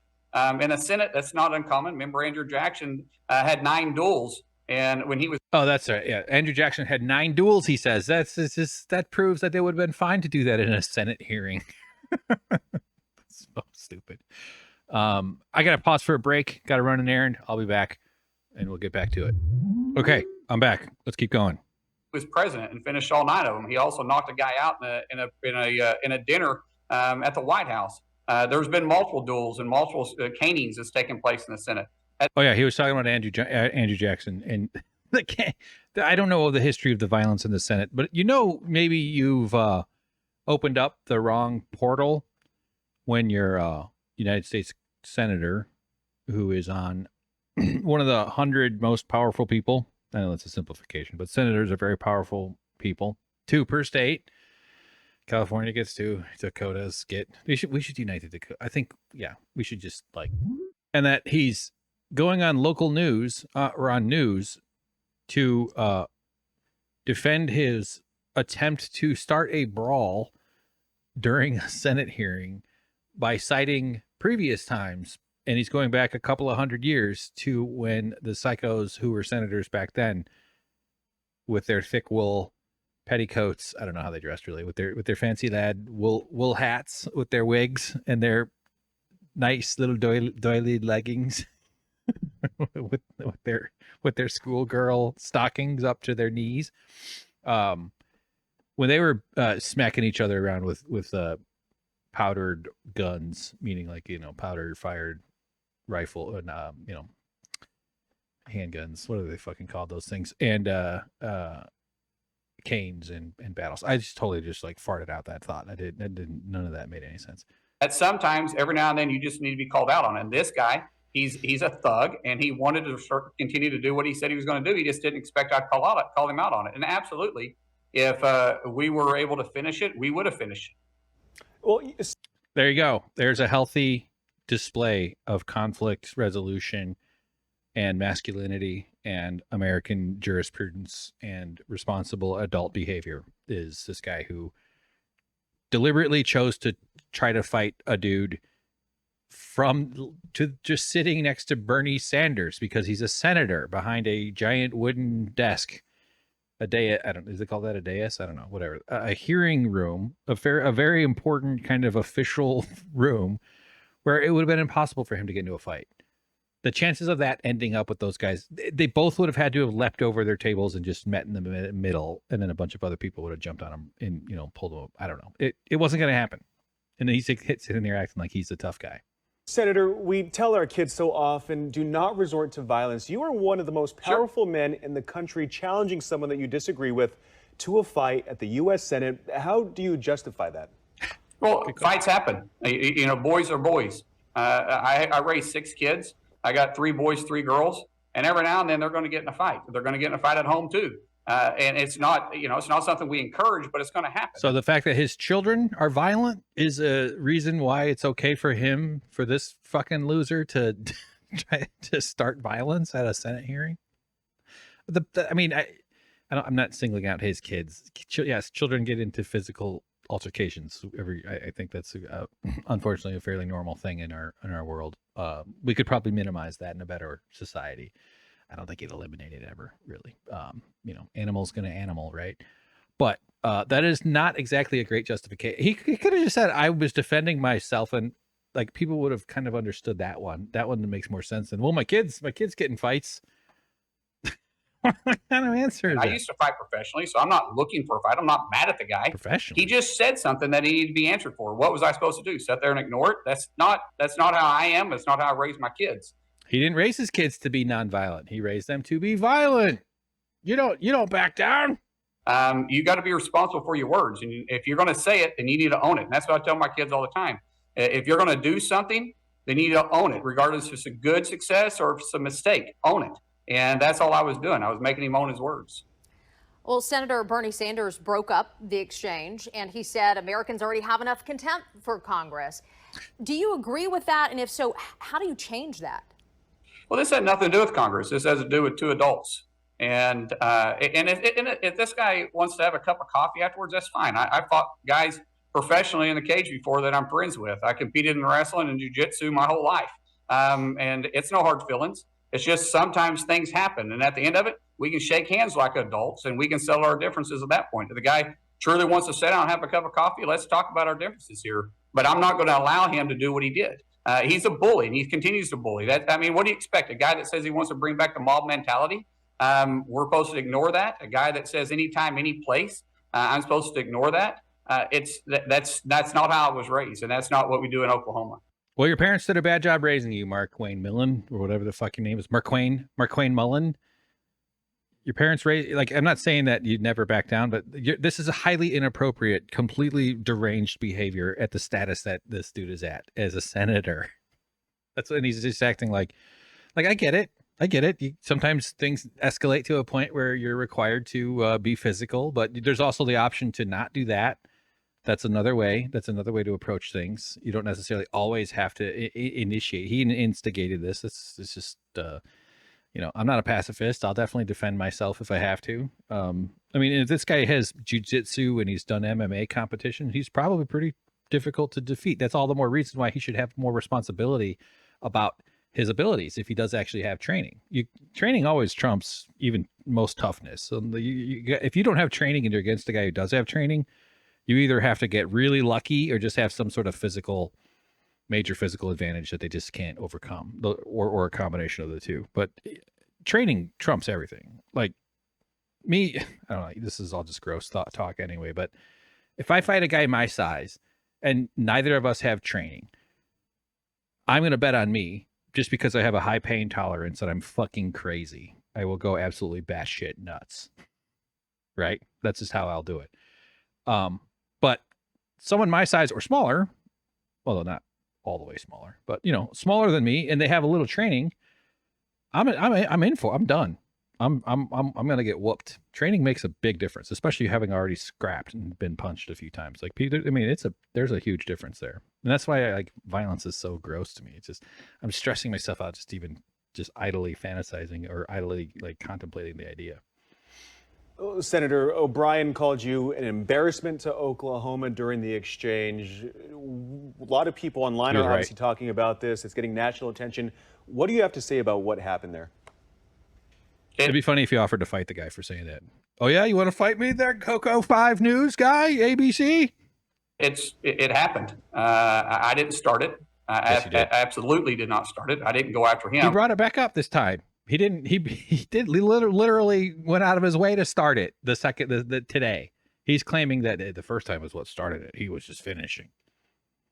This is humiliating. What a fucking nightmare society that produces human beings like Markwayne and puts them in power. That's the really embarrassing part about our culture. But at the end of the day, I don't think anything's going to come out about it. But I bet you he he learned a lesson, not to run out the mouth, at least towards me. He may be able to do it to other people, but not towards me anymore. Senator Markwayne Mullin, we sure do appreciate your time. And you said, he invited you to coffee, that you're up for that. So keep us posted on that, and perhaps you guys will be able to resolve this. Thank you. Appreciate you having me on. Thank you for your time. Okay.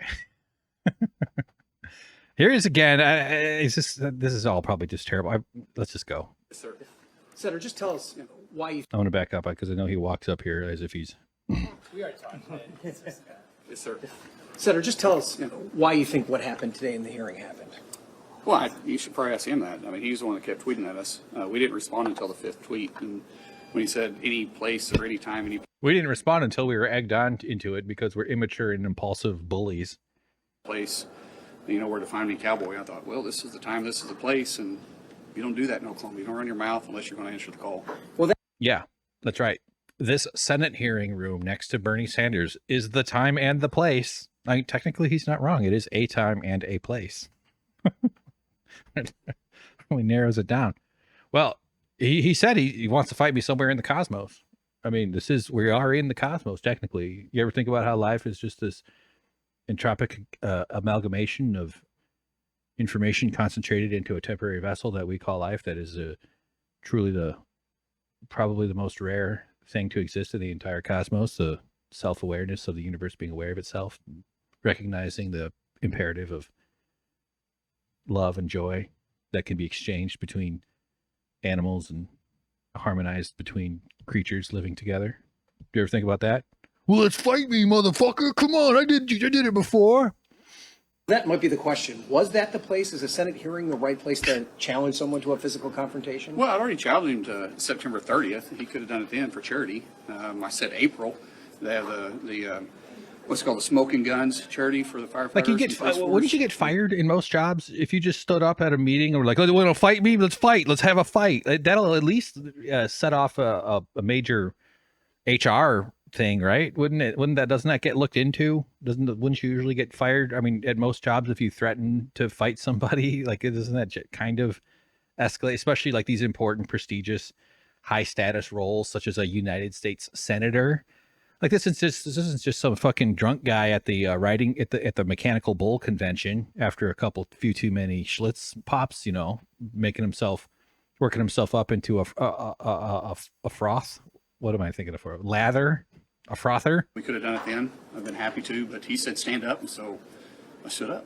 Yeah, but what about, just the idea that fighting as a way to solve a problem, is that are you concerned that that's the way the conversation is happening here on Capitol Hill? People's been fighting for a long time. I mean, go back to the 1800s, they used to have canings. It was legal to do duels. Yeah, there was a famous Senate incident where a guy beat a guy with a cane real hard. I even remember learning about that, but I don't know anything else. There's more information to be had. That's a great answer. I like I like that he's thought this through. He's like, well, I know I'm going to be asked about, is it okay to be a violent fucking maniac? And well, the truth is that someone a couple hundred years ago was a violent fucking maniac. So yeah, people have been fighting a long time. If you have a difference, you have a difference. People have been wiping their butt with leaves forever there, buddy. Should we do that? Yes. We call it toilet paper, which is just like processed leaves. Started. I didn't tweet at him. I didn't go after him. I have no beef with the guy. I mean, I don't even know the last time I've gotten a street fight. I never even think about him. I don't think about the guy that I tried to start a fight with because I'm a fucking emotionally underdeveloped maniac whose parents did a terrible job raising him. Because look at me, I can barely control my emotions and my anger and my rage. And this society's rewarded me with millions and millions and millions of dollars of ill-gotten gains. To get paid to fight. I'm not looking. I mean, what victory is it for me to beat up O'Brien? That would be a shock, right? I mean, yeah. If he's like an MMA fighter, those dudes are fucking scary as shit. They can hurt you bad. They just know how to choke you and break your fingers and stuff. Like, why would you be proud of that? Like a football player who's like, yeah, I'll tackle a guy who doesn't have my abilities. I mean, Sean O'Brien looks like a pretty tough guy himself. I would imagine it'd be an interesting fight. But if you know MMA, like it's very MMA is like highly refined martial art. Like it's like I don't think there's much past MMA in terms of the human ability to like fight. Like yes, over time there will be evolutions of that, but it synthesizes all of that other stuff. And from what I can tell, like getting in and getting close and grappling is where differences are generally made. Obviously, yes, launching fists, limb-based attacks, not just grappling. What am I trying to do? But he said it. And I just simply responded. If he wants to call it off and we just go have a cup of coffee, fine, let's sit down and have a cup of coffee. I have no hard feelings. It's not personal to me.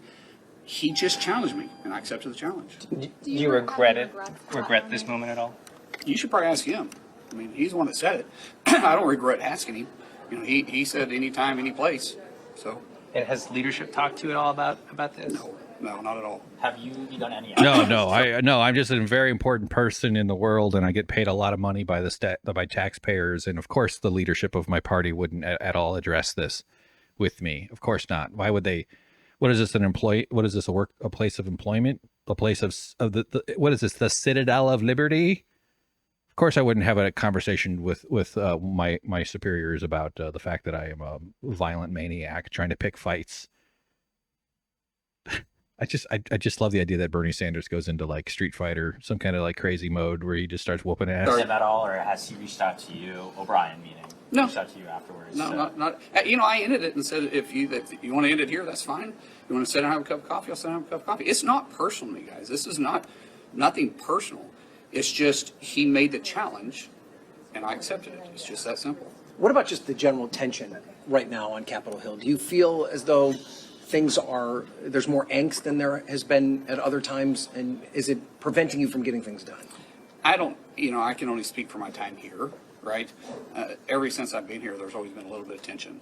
This is a total separate. Oh, except for when he speaks about the other times, other people were violent. I can only speak for my time here, except he also will spend his time explaining the other times of other people being violent, the caning and the when they did duels. I like.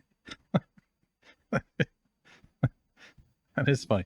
Is there a logical fallacy or somewhere? Is there one of those fallacies that you could apply that to? The violence el reducto or whatever the fuck, some word, when you're talking about how, well, in the early 1800s, some guy got fucking caned real hard and they used to get into like gun battles.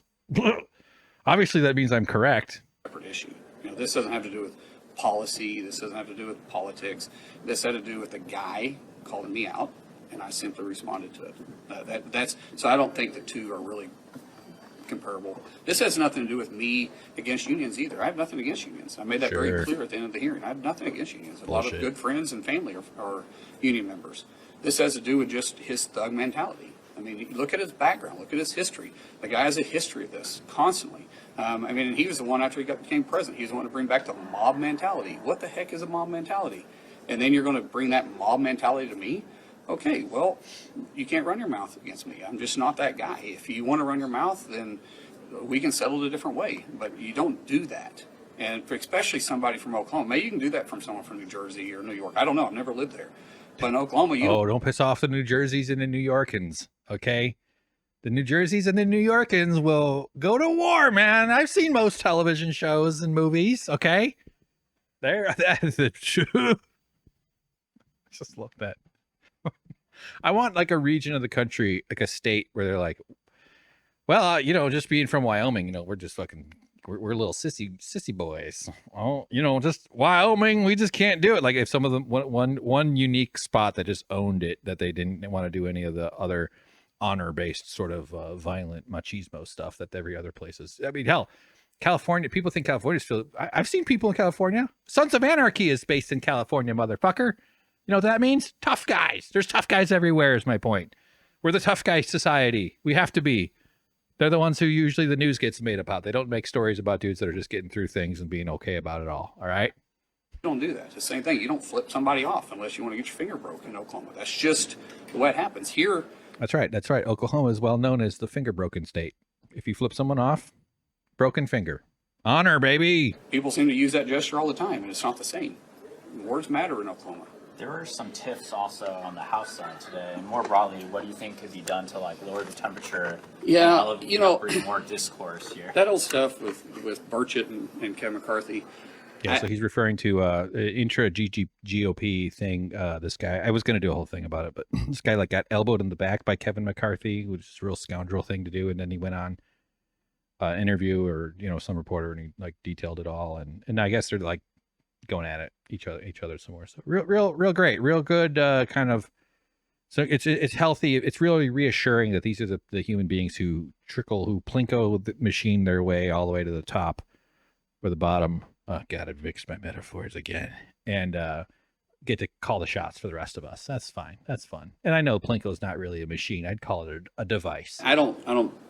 Birch is not a man of character, and I don't take that I take what he said with not even a grain of salt. I don't believe a word that he says.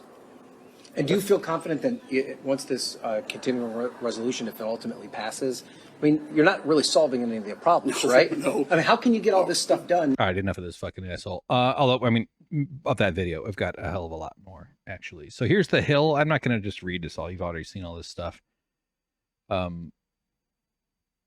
This paragraph here, Mullin, who owned non-union plumbing companies before selling his majority stakes in 2021, accused union leaders of engaging in intimidation tactics in an effort to unionize his company so they could pay themselves exorbitant salaries. I jumped into the middle of that. Sorry, kind of. Yeah.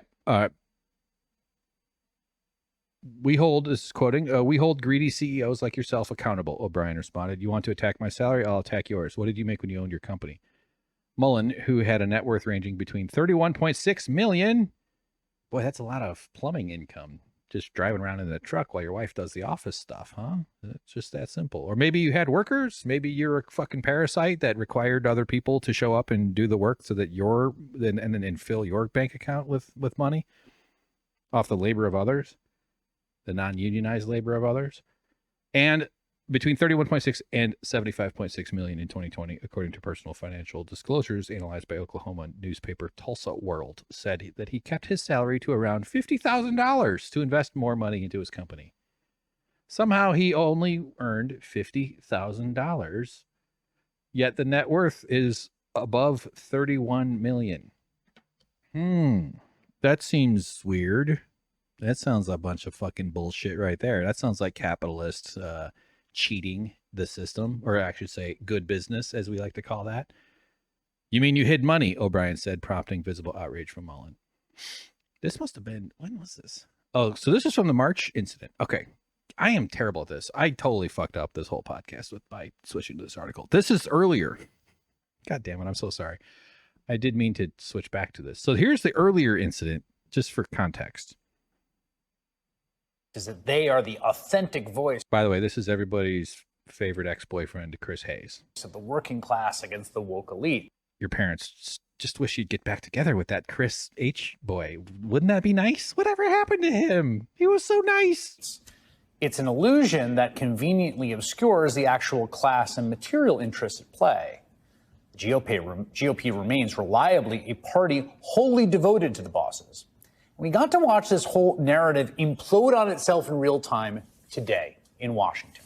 The president of the Teamsters was testifying before the Senate Health, Education, Labor, and Pensions Committee, and Republican Senator Markwayne Mullin of Oklahoma, who used to own a plumbing company, tried to grandstand.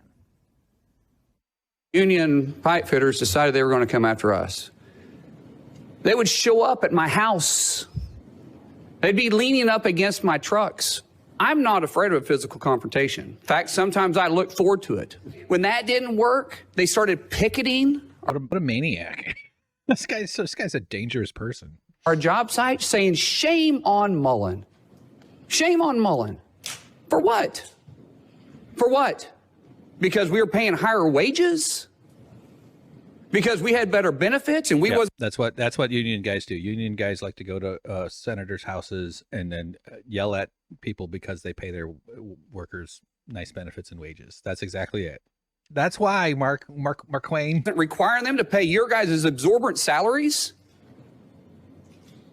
You talk about CEOs that are making all this money, and what do you make, Mr. O'Brien? So he's leaning hard into the right wing trope. I've seen Cenk Uygur do this too, of going after the leadership of unions, saying that that's the reason why you can't trust unions and stuff like that, and having issues with the fact that there are these are huge organizations and the leaders often make a few $100,000 or more. That's not small. These are big things. These is, tens of thousands of people. So he's leaning on that. This is like a union kind of avoidance, union bust. Like you'll get this stuff from union avoidance consultants and specialists and stuff like that. Well, I'm glad you asked that question. Yeah, I know what you make, because in 2019, your salary was, what is this, $193,000? I'm sure you got some pay raises since then. Yeah, when I was And the average UPS driver, the feeder driver, makes $35,000 a year. What do you bring? That's inaccurate. Hold on a second. That's inaccurate. State facts. I've got it right here. State facts. That's inaccurate. The average UPS feeder driver makes $35,000. If you don't know your facts, then maybe you should. I know them because I negotiate the contract. So I say one thing to you. What do you bring for that salary? What do I bring? Yeah. What job have you committed, or have you started? What job have you created? One job, other than sucking the paycheck out of somebody else that you want to say that you're trying to provide because you're forcing them to pay dues? No, we don't force them. Senator, you've asked the question. You're out of line. Let him answer Actually, the I question. haven't, and don't tell me I'm out. You are out of line. Don't tell me I'm out of line. Well, you frame. Don't tell me. I'm making you frame the statement. You like a shut tough your guy. mouth because you don't know You're what gonna you're tell me to talking shut my about. mouth? Yes, Yeah. I did. Hold it. Yeah. Hold it. Yes, Tough guy. I'm not Senator, afraid of physical. Senator, Don't have hold to, it. but don't sit there and tell me I'm out of line. Senator, you made a statement. You asked the question. I didn't ask a question. You did. I answered the question. You asked the question about how Well, it much was money. rhetorical. Let him answer. It was a rhetorical. Well, question. you may think it's rhetorical. It was Sounded to me rhetorical. like a question. Let him answer the question. I'm not yielding my time to him. So if you're going to let me keep my time, that's fine. You'll have your time. Let him. You ask your a question. He has a right to answer that. As far as my salary goes, my salary. Did Bernie think he'd be babysitting a deranged MMA guy during this? Like that's the Senate comity that we've all come to trust and appreciate. If you follow me around, I actually look at this building. I bet you I work more hours than you do. Twice as many hours. That's impossible. But No, that's true. Sir, you don't know what hard work is. You want to follow my schedule? Secondly, I'll do it in a minute. That's we not- hold greedy CEOs That's like yourself not- accountable. You call me a greedy CEO? Oh, yeah, you are. You want to attack my salary, I'll attack yours. What go did you ahead. make? What did you make when you owned your company? When I made my company, I kept my salary down at about $50,000 a year because I invested every penny into it. Liar. How did he get tens of millions of dollars? Okay. I know he sold it, but no, whatever his salary, whatever accounting trickery these guys use with their fancy accountants, it's such bullshit. Does he actually think people believe that? That shows disdain for people, for his voters, for Oklahomans who he thinks will buy this fucking bullshit. All right. You mean you hid money? No, I didn't hide. Oh, okay. Hold on a second. Okay, go ahead. He said that's out of line. That was the moment that his honor was wounded, and now he's on a quest to bring it all back. Hope he doesn't watch this video. He would win the fight. I'm not saying I would beat him up. I would not, unless it's a Rocket League fight, in which case I'll get him, or maybe like a stand-up comedy battle. You said All right, I was out. we're even. We're not even. We're not even close to being even. Oh, there's a threat. Yeah, you made $50,000. You hid money. Now, former company owner Markwayne Mullin knows perfectly well the salary is not the full picture of CEO compensation. Here's an example. Jeff Bezos. You know that guy, right? You know what his base salary has been? Stated just over $81,000 a year from 1998 into this decade, but he is, of course, one of the, if not the wealthiest men on earth. According to the Tulsa World newspaper, Markwayne Mullin is also doing pretty well himself. Quote, Mullin saw his reported assets balloon from somewhere between $7.3 to $29.9 million at the end of 2020 to a range, that was a starting range, between $31.6 to $75.6 million at the end of 2021. Hardly the asset declaration of a working stiff. Got him. All right. Next one here is same deal, Guardian. I think this is just him talking. I don't think we need to watch all this again. Oh, this is a whole different event. This is where he's being a real dipshit to some teachers and some like education people. I'll just click play. Fuck it. We'll just see what happens. I have a book here in front of me called Our Skin that has been endorsed by NACI. And I'm going to read exactly what this book says. You guys might find it interesting. A long time ago, way before you were born, a group of white people made up an idea called race. They sorted people by skin color and said that white people were better, smarter, prettier, and they deserved more than everybody else. I've met a lot of white people. I've known white people since I was a baby. In fact, I've only mostly known white people. Not better, smarter, or prettier. I'll definitely tell you that much. No, this is the origins of colonialism and colonization, and he's terrified that children will learn the truth of how this country or how this planet has been wrecked by white people, by European, the ideology of division and extraction and colonialism that flowed with tremendous violence, using technology that was, they had shipping, their boats were better, they got better at driving around the world, and they traveled around and they mugged the entire fucking planet, and they coordinated with each other to keep the wars to a minimum, and they fucking savaged the future by wrecking whole continents with genocidal policies. Look up King Leopold of Belgium, and the tens of millions of people. I think roughly 10 million people wiped out in the Congo in the 1800s. The amount of wealth stolen from India during British colonial rule was something like estimated around 45 trillion.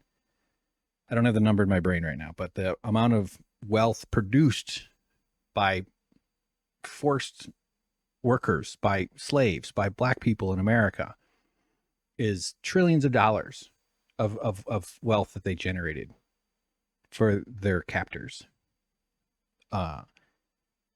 All in service of, all built on the back of the kind of stuff that they're talking about in this book.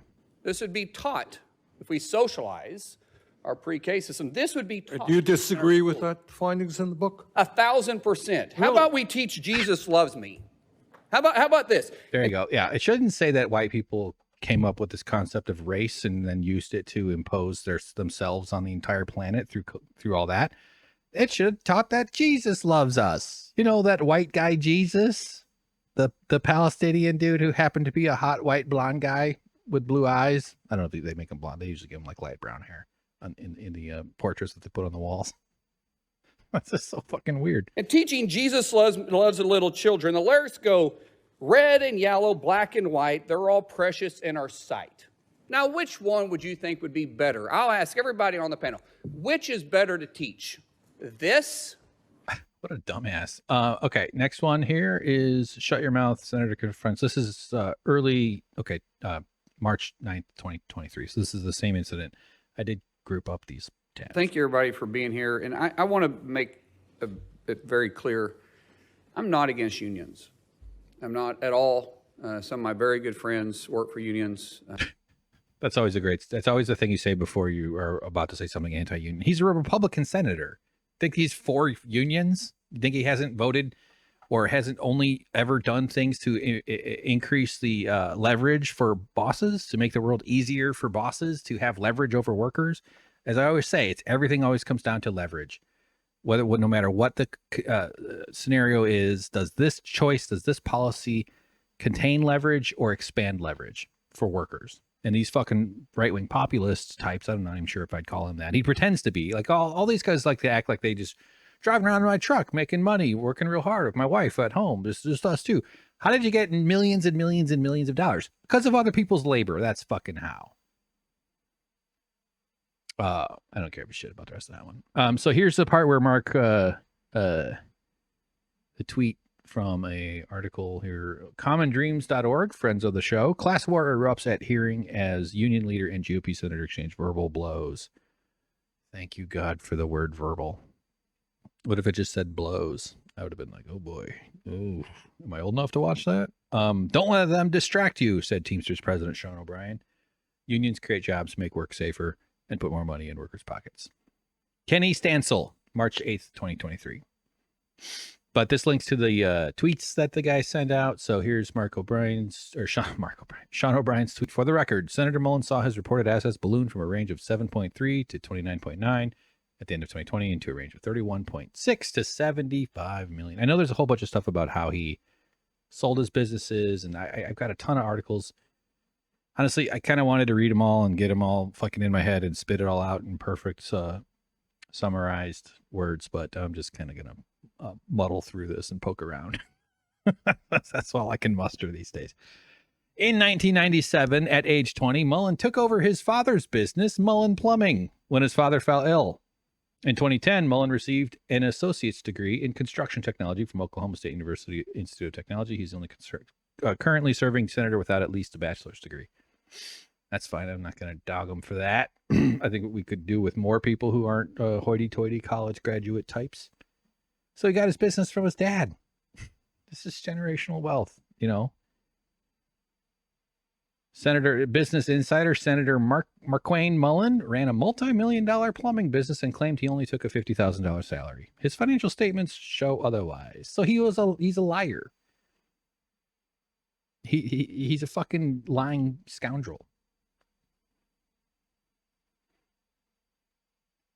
While lambasting Teamsters President Sean O'Brien for his nearly $200,000 salary, Oklahoma's Senator Markwayne Mullin claimed that he paid himself a salary of just $50,000 when he ran a plumbing business, but his financial disclosure shows his salary was nearly $92,000. Why not just say $92,000? That doesn't sound insane for someone who owns a business. In 2012, the year he was first elected to Congress, his total income was even greater. So we see a little bit of the exchange here. Yeah, here he is. Here he is saying, I started with nothing. Absolutely nothing. In fact, I started below nothing. And I started growing this little plumbing company with 6 employees to now we have over 3. So I'm assuming like he hadn't, let's take him at his word. He had zero, nothing, less than nothing. So he bought a father, you know, like sea monkeys. He ordered a father monkey off the internet. It came from the same store where that guy's dad buys Mogwai, Gremlins. Anybody seen Gremlins? He bought it from that little magical being pet store, a father, and then he added water, put the father's pill. It's kind of big, you know, it's like the size of like a small suppository. Put it in water, and then a father grew, and he had a daddy, and then his daddy started a plumbing business, or maybe he also inherited it somehow, and then he learned how to do plumbing from this sea daddy that he bought. Because remember, he started from nothing. He grew his own father, and then he had his father give him the plumbing business. I'm not sure if that made sense. This guy's a fucking liar. Total bullshitter. He started with nothing. I had nothing. This is like George W. Bush acting like he was setting out to start the oil business.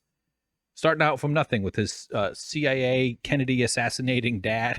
I don't know if he was actually, but his dad was the head of the CIA under the Reagan, before the Reagan administration. Then he was Reagan's vice president. Then he was anointed as president in 1992.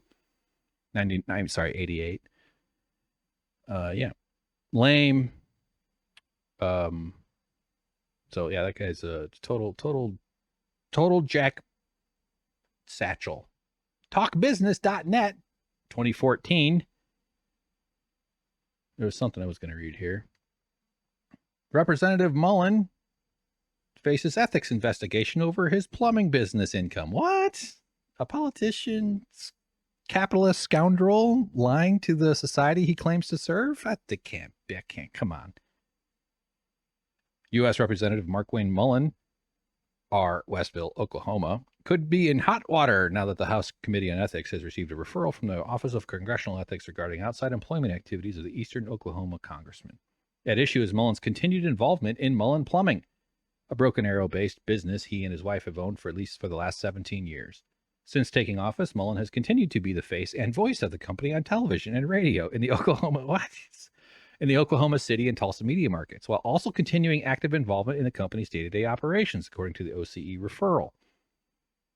While Mullin reported personal income of $91,000, there's a bug on my fucking screen.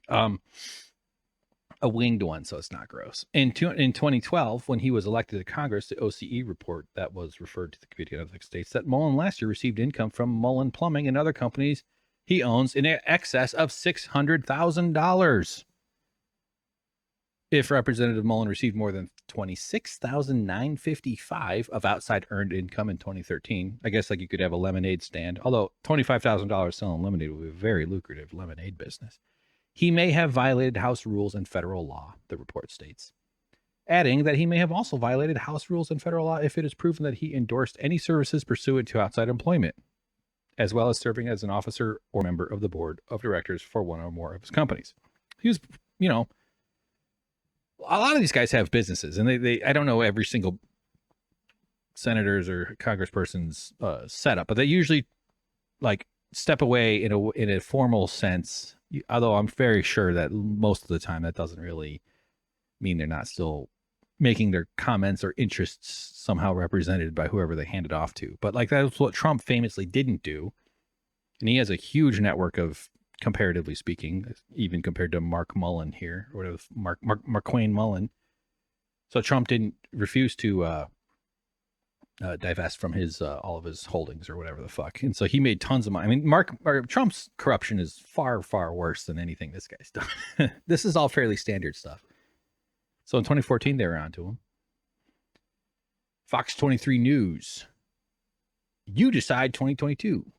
Mullin discusses sale of family business. Opponent claims post-sale ethics issue. I'm pressing play.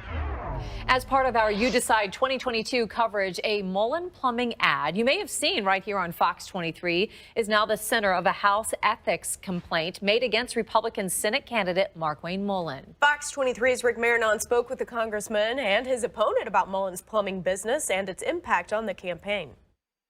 Hi, I'm Markwayne Mullin with Mullin Plumbing, the Red Ritter. You've heard him say this in the years before he became a congressman. Hi, I'm Markwayne Mullin with Mullin Plumbing, the Red Ritter. But Congressman Markwayne Mullin and his wife Christy no longer control Mullin Plumbing. He sold it in 2021. The family business started in 1973. He says Mullin Plumbing was the reason he ran for Congress in the first place. I never planned on going to Congress, but the federal government came for our business. It's my wife and I's livelihood. But the federal government came for our business. We didn't take that decision lightly. That was tough. I mean, it was a very tough decision for us. So this society has showered this guy with riches and wealth and provided him with a labor force to produce an immense amount of luxury and more wealth than almost anybody will ever experience in their lifetimes. And he's the victim. He had to do this. Don't you see that the government was just doing too much to hurt poor little small business owner, him and his wife, who were worth tens of millions of dollars? It was an emotional decision, too. I mean, I'll tell you, it was something that my wife and I shed tears over. Mullin says he and his wife still control about a 10% stake of the company. He told me he insisted on having a hand in the business. He didn't like the thought of someone using his family's name without having a say in how it's used. 2 years ago, people started making a run at us, and we said no, and it got to the point where, as my wife says, she thinks everything in our family is for sale except her and the kids. But it's business. Since he was That's right. It probably is everything for sale. Yeah, that's okay. Whatever. There's more to that. His opponent was calling him out. This was news coverage of Oklahoma local stuff.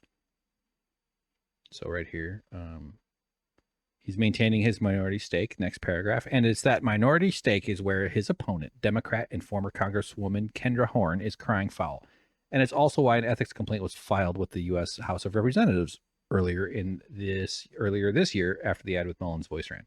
At every single turn, he has violated ethics laws, Horn said, as he's been forced to repay tens of thousands of dollars because he's used his business to further his campaign and vice versa.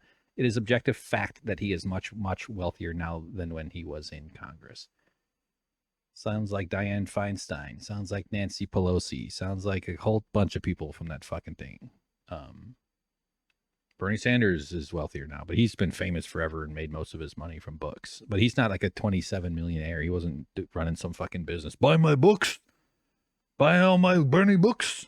You get famous off this fucking shit and you make money off books. We could also quibble about that. I do think it's somewhat different, but still.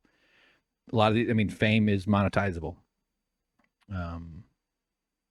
Yeah, so I don't know why I'm going on. I just have all these fucking links here. Ethics, this is roll call. Ethics Committee orders Markwayne Mullin to pay back $40,000. But he had to pay it back to the business, so they just made him pay back enough to. I don't know. That's fine. I feel like I'm wasting my viewers' times here. It's okay. Here's a tweet. Speaking of these Republicans who think you got to stand on your own, I'm sure he's against any of the student loan repayment stuff. I don't know for sure. Maybe he's the one Republican who thinks that student loans should be forgiven. I don't have the information in front of me. Based on pattern recognition, I'm just going to go ahead and assume that he's against forgiving any of that debt for students. But he took almost $1 million in PPP money that he had forgiven completely. So this hyper millionaire guy with all this money was happy to soak a whole bunch up off of the government so that he could save a little bit of money for himself. This is because he probably could have afforded to pay whatever this was, but that meant that he didn't have to. That's a gift to the ownership of these companies. So yeah, this is an article about all the various members of Congress who got these big PPP loans. Matt Gaetz got $476,000, Greg Pence $79,000, Vern Buchanan $2.8 million, Kevin Hearn $1.07 million, Roger Williams $1.43 million, Brett Guthrie $4.3 million. Man, Markwayne Mullin $988,000. So he's on the low end of that whole list. He's on the other half of that one. So the lower percentile or whatever. All right, let's just keep the torture going. I got a bunch of YouTube stuff I found about this guy. I just searched for shit. Here's a tip, by the way. I know I said this before, but if you just want to limit your YouTube search to a year or before or after, you can use before and after. This is just like searching syntax words. Like you feel like a hacker when you do it too. You feel like you're coding in some software. So just type in before : and then a year, and it's everything. So I wrote before : 2017, no spaces, and it just limits everything to up to December 31st, 2016. And you can also be more precise with the dates and stuff too. But that's text me or send me a message, and we can get into that. So there's a bunch of shit about this guy. You can find old videos of everything on YouTube. Here's one of his ads. This only has 33 views. Here's 34. Hi, I'm Markwayne Mullin with Mullin Plumbing, the Red Rooter. Do you have a stool that just doesn't flush right? A lot of times that's due to the water level in the tank that needs to be adjusted. It needs to be about a ½ inch below the Douglas valve or to where it's clearly marked says water line. All you need to do is pull the clip, pull it up to increase water or pull it down to lower the water level. If you need help with this or any other plumbing issue, contact Mullin Plumbing, the Red Rooter at That is a good tip. Those little metal clasps in the back of your thing you can change the when the float will activate or deactivate. I did professional aquarium design and installation, so I'm a little bit of a plumber. Actual plumbing companies, there's a lot of very precise knowledge you need, but I was running fucking PVC pipes through people's ceilings and hooking up stuff and setting up aquariums and shit. They would probably disrespect the work, which I would respect that disrespect. I get it, but I would also disrespect their aquarium design. My point is, though, that I do understand water and plumbing and flowing things around slightly better than your average person. I think that's a claim I could defend.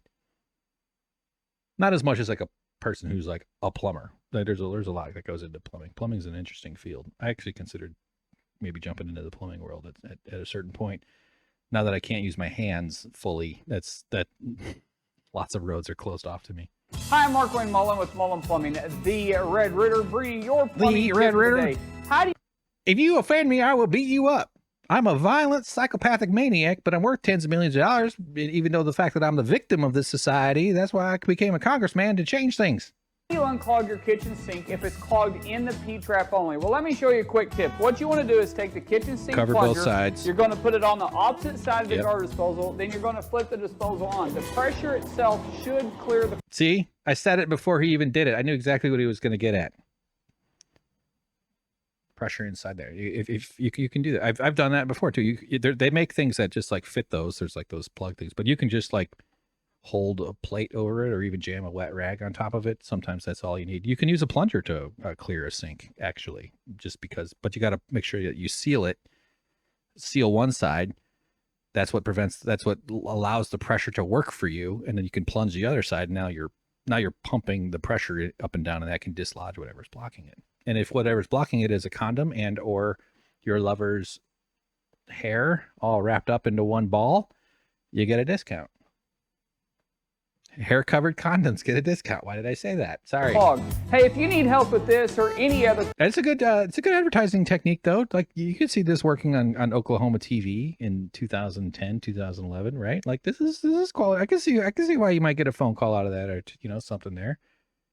Here he starts running for news or running to be a guy. The race for state political office is heating up today ahead of the 2012 election. Adair County businessman Markwayne Mullin will announce his candidacy for the open seat in District 2 later today. The Republican hopes to replace U.S. Representative Dan Boren, who isn't running for re-election. No Democrats have formally announced plans to go after the position. I wonder if he ever got contested and just waltzed in there. A green country businessman announced Tuesday his campaign for a congressional seat. Way to go, Markwayne. I hope you get into it. I hope your wealth translates, because you know at this point he's already into that good old boys shit with the country club fuck faces, the Rat King. He's hanging out with the Rat Kings, but he wants to be like, how do I get my tail? How do I get my tail? And another thing these types of guys like to do is tell themselves this fucking bullshit story that they're job creators, that they somehow are why other people have lives and careers. And you know, I created he was challenging Sean O'Brien on that, as if unions aren't about protecting jobs. As if like, why do you think bosses don't like unions? It's because they actually do look out for the interests of the workers. These guys want labor. They don't want jobs. They want you to do the work. They don't necessarily want you to have a good job. To the degree that they might have to compete with each other, there's a lot. It starts to get pretty complex in terms of attracting an employee. But it doesn't change the fact that these are parasites who soak up the wealth of other people by using their labor. Yeah. All right. Those more. I had more of a thought there, but it went away. So 2012 now. Those are all in 2022. Here's somebody running against them. All right. Rob Wallace for Congress.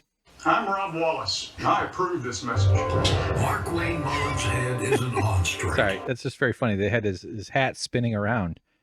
I was not expecting this level of VFX in an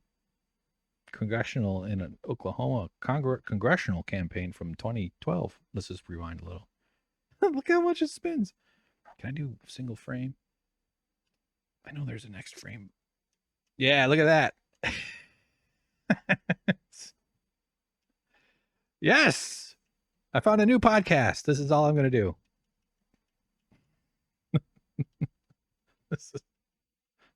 I'm pressing the greater than less than buttons. That's funny. Woo, woo. Sorry. Okay, sorry. It's that if you're listening to the audio, I apologize. I love you. I'm so sorry. Markwayne Mullin's head isn't on straight. Mullin sided with interest groups who want to sell our water to Texas and Oklahoma City.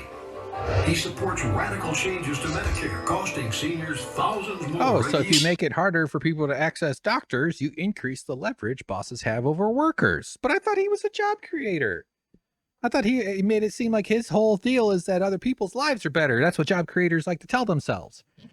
That's why he became a congressperson and is supportive of policies that make it so that the workers have less leverage, so that the bosses can negotiate from a position of increased strength, despite the fact that the bosses have a fucking union called the United States government and the regime of property ownership. Feel that Markwayne Mullin sent dangerous criminals into the homes of his customers. Markwayne Mullin, what were you thinking? He wasn't. Sorry. He wasn't. That's so... This is great. So it's a lady, a senior. I don't want to say her best years are behind her, but come on, we all know that. All of our best years are behind us if you're over the age of 17. She's got her hand up on her hip in maximum umbrage, kind of wearing a cardigan over a sweater. I think, for some reason, I feel like she's using a cane in her other hand. Markwayne Mullin. Can't really see it, but I just get that feeling. And she says, Markwayne Mullin, and she's mad. Mullin, what were you thinking? What were you thinking? Now that we know this is not AI. This is what they're trying to kill with the AI stuff. They want to get rid of local actors who are elderly and infirm. They could easily CGI this shit with AI right now these days. He wasn't. He wasn't. That's so great. Okay, 2013. Markwayne Mullin on single-payer healthcare. Minute 42 seconds. I don't know if this is boring or not, or good or bad or whatever. Oh, it's a GOP meeting. McIntosh County, Oklahoma, August 16th, 2011. I assume they're talking about how they could sell their water, the water of the Oklahomans, for profit to some business interest in Texas. You talk about the healthcare is something that has to be taken care of, absolutely. But you got to understand, as a freshman, when you first walk up there, you're not going to say, I'm going to take care of the national healthcare, everybody rally around me. That's not going to happen. But if you can build momentum as you start, because you got small victories and you've got here, you've won this one, and people are watching you and they're saying, you know what, that hasn't killed him. They're liable to jump on your bandwagon and come to you because I understand the issues that we're facing when you talk about the health care. And if you say, did you ever go without health care? Yes. We didn't have health care growing up. And I spent a lot of time in the hospital. Look at my face, look at my hands. I got a lot of cats. As an adult, I couldn't afford health care when we first got in business. Couldn't do it. I mean, how do you do it when you're in debt like that? You can't offer those kind of benefits. To fix the issue? Wouldn't allowing people to get health care, no matter what their employment or economic status is, allow for businesses to grow? More people would be able to run small businesses and run their own, fulfill their own dreams and have more autonomy in their life if they could start a small business that they're held back because they don't have their fucking health care. A lot of people keep in their stupid jobs because their spouse or their kid or even themselves needs the health care that they're dependent on. So they're leashed to their boss. They're tethered. Losing that would be a tremendous burden and a risk and dangerous. And, like this guy, I have major ideological differences with him, but more people would be able to run small businesses and start businesses and survive those difficult early years, especially if their healthcare was taken care of. If as a society we said, yeah, that's important. We're going to remove the money part of it. We're going to get rid of that stress part, that fucking transactional nature of it that requires you to fund a fucking rich person's Lexus or retirement home or savings account or whatever the fuck stock portfolio in order to access any bit of healthcare. You have to fund, you have to give to a rich person in want before you do anything to get to reach healthcare. That's what for-profit means. For-profit means we shouldn't even call it for-profit. It's just that you got to help a rich person buy themselves something nice. And then you can get some health care because they're the people who own the majority stake, the majority shares in these enterprises and industries and stuff. And then they become politicians, very important people who have a lot of power, and they make sure that nobody ever gets that chance to step up out of the fucking pits. I think a single pay system would be the best. If you really want to do something and you get in there, at least make the people that have free health care, like Sooner Care, at least pay a percentage, maybe 5%, maybe 10%. It's a start. At least they're paying something out of their pocket. Last night I was in a conference. Oh, he doesn't like the idea that you don't pay anything at all. You have to put out 5 or 10% or something. Okay. Probably 6 or 7 doctors in the Grove area, and we talk only on this. They have a lot of great ideas. I know what affects me. I know things that I want to tackle. But when you're talking about healthcare, I'm going to go to the professional field that's out there. I'm going to listen to what they have to say, and they will probably have a lot better ideas than I do. Sure, he's for single payer. I guarantee he has no fucking. There's not. I would be stunned if there's a single vote or a single incident or a single comment from him once he reached, especially national stuff, because people like to hear politicians say stuff like, "Yeah, we should take care of it," because everybody in the world is struggling. In America, I mean, like most people, even people who have health care, are faced with bills and surprise bills and difficulty getting access and stuff like that. And some people have better time with it than others. If literally 100% of the people had the worst health care, we wouldn't have that system. They just would that would create too much pressure on politicians to do something like that. It's an absurd notion, honestly. But we have so many people. I don't think we should tolerate a single person going without any health care. But his notion of single payer is, I guarantee, and this is 2013. Who the fuck knows where he is? But he's a Republican senator, Just guarantee he's for profit health companies. Health insurance is not the only problem with the industry. It's the for-profit hospital corporations. It's all that stuff. It's all just demons soaking it up. It's all just vampires with wet teeth drinking as much and as fast as they can off of your want to not lose the consciousness that you're gifted with by the cosmos. It's a crime against your existence. If there were no alternative, if we simply couldn't innovate our way out of that, if we hadn't the ability to like collectively gather up all of the money and look at the system and say, this is a big complex thing, we have a lot to do, we could probably come up with a way so that we all fund it together, we train people, we develop the technology, we even fund a lot of research, because the government funds a lot of research anyway, as it is, as these fucking stand on your own 2 feet conservatives like to act like that there's no government involvement. In fact, they love to take that free government research that oftentimes it's might seem wasteful because you're not sure where it's going to lead. You might not know exactly where it's going to end up. I just saw something the other day. What was it about? Some government technology thing that led to an immense amount of growth. It was related to like some astronomy thing. Anyway, I don't know what I'm saying. I don't know. Does this go to the next one here? Markwayne Mullin's YouTube channel. I was just going to click on videos and then do oldest. Let's see what he says. So we're going back to State of the Union, meet the freshman representative, Markwayne Mullin, Oklahoma. That's 3 minutes. I don't want to watch that fucking video. Require a planned video update. He's got his first Fox News on here. That's fun. I don't really care that much about this guy. I just was doing stuff while I was getting ready for this podcast. Okay, there's only 52 seconds. Hey, I tell you. Okay, listen. As a videographer, I wouldn't call myself a videographer per se, but I've done a lot of camera work. I've been in a lot of shoots. I've done digital media stuff, not just video editing. I've done producing and cameraman stuff and filming, and so I have enough experience to see things. You don't start a shot at a window. Windows are the nightmare. Windows are a huge problem for anybody trying to get good lighting. They can be your best friend, but they can be your worst enemy. But you don't start pointing at the window. It blows out your white balance. And then tilt down to a guy. It's not the worst shot. Honestly, he looks fine. It's not like he was all blown out. The window's already blown out, which is good. But if your camera's on auto, you're going to get major problems with that.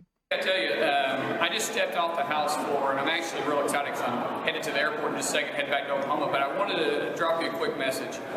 The bill we just got passing will force the president to give us a budget that will actually balance. See, in 4 years, not one time has this president ever gave us a budget that's going to balance. And so what we're saying is, look, give us something we can work with. If you'll just simply tell us when your budget is going to balance, then maybe we can have a starting point. But what you continue to do is kick the can down farther down the road, and you're not leading by example. We're wanting to lead in front, not behind. So anyways, I just wanted to drop you a quick message. I appreciate the opportunity to be up here in D.C. representing everybody, but I'm really looking forward to getting home. I'll talk to you next time. Also, you can slow down the rate of don't forget to change your sacrificial ionized rod. There's a rod in your water heater. I was trying to think of a plumbing thing. There's a thing in there that is designed to be eaten up by like the fucking electricity. There's some shit that's going on in the water, and they figured out that a way to protect it, it'll eat away the liner of the water heater. So a workaround for that is to actually put a thing in there that it would rather eat. It's like a pole. They make them and they're like actually linked together like a bunch of sausages, because you can't just jam a pole into the water heater. And they it's got to be replaced. It's like a water heater maintenance thing. So see, I told you, man, I could have been a Republican. I almost said Republican. A plumber. I could have been a plumber. All right, Hillary Clinton is on screen for some reason, 46 seconds, but this is called Mullin Ethics on KJRH-TV Tulsa, Channel 2. Ethics Committee says it needs more time to review a matter involving Oklahoma Congressman Markwayne Mullin, but there will be no formal investigation. In February, the committee received a referral about Mullin from the Office of Congressional Ethics. There is a ban on lawmakers being heavily involved in outside business interests. The investigation surrounds Mullin's ties to his family's... Unless you're the president, unless you're fucking Donald Trump. It's just so crazy. The business stuff that they did, like just having a hotel down the street. Like it's so crazy. Plumbing company. It shows how ridiculous the bureaucracy has become and how this town, Washington, D.C., is set up just for career politicians, not people that have to come home and live underneath the same rules that we pass each and every day. By the way, a good way to clean out the drainage tube from your dishwasher into your garbage disposal. You see, not a lot of people realize that there's a little port there that installs so that there's a tube. Sometimes that can get plugged up. You can get in there with a little business with his wife for 17 years. A spokeswoman for Mullin said that the Republican congressman believes he is in full compliance with all ethics rules. I'm just going to rewind it, though. I want to hear what he says. Plumbing company. It shows how ridiculous the bureaucracy has become and how this town, Washington, D.C., is set up just for career politicians. I'm a victim. I'm a successful businessman, and here you are punishing me. I'm the victim. This society has privileged me in ways that very few people will ever experience, but I'm the victim. That's why I'm running for, that's why I'm here to change things, because we got to stop this abusive practices of bureaucracy coming after people, hardworking people like me. Majority Report, 2013. This will be fun if you're a fan of the Sam Cedar program, my favorite woodworking podcast. They've been at it for quite a while. Republican complaining about physically fit using food stamps took $370,000 stimulus for plumbing business. Remember, this is not PPP that we talked about earlier. This is a different thing. So here we go with the trademark TV opener here of the Majority Report. Speaking of... Oh, God, it's Matt Bender. being able to tell who is truly in need of food. Honestly, that background's ugly as fuck. Sorry. It's just really, it's way too contrasty. We have Congressman Markwayne Mullin, a Republican from Oklahoma, who you may recall was the guy who, at a town hall meeting, was speaking of why we should end food stamps. And his reasoning was because he went to the grocery store and he saw a physically fit couple using food stamps.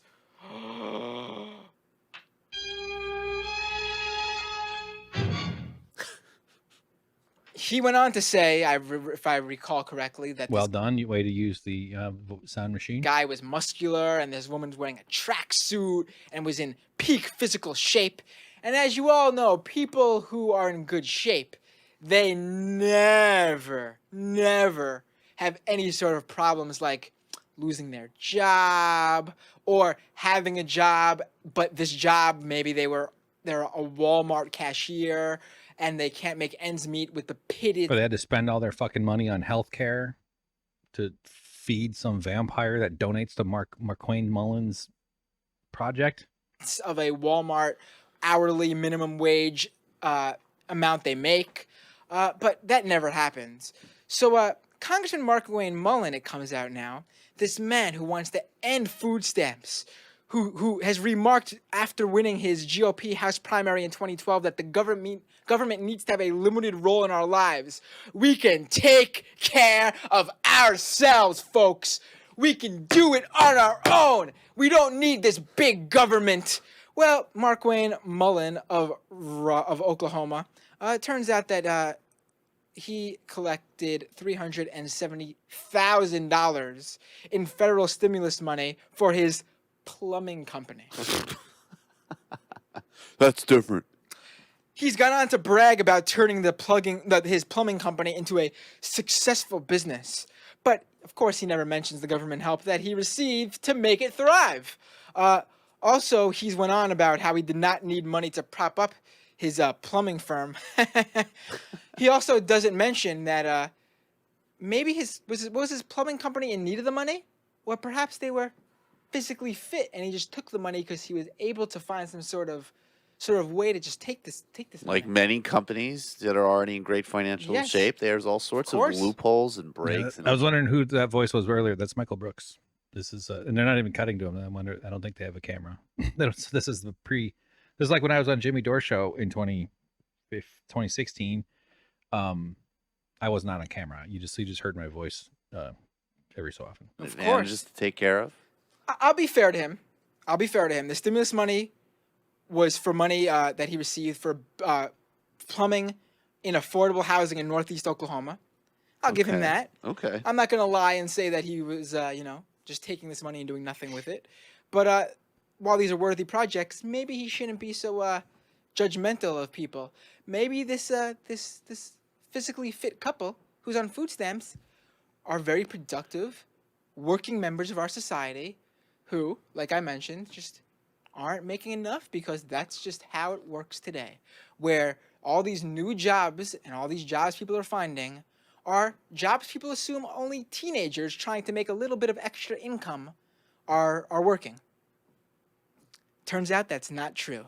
Well, Congressman Markwayne Mullin, who received $370,000 in federal stimulus money while going on about how we can take care of ourselves, you, sir, you are a douchebag. Yes.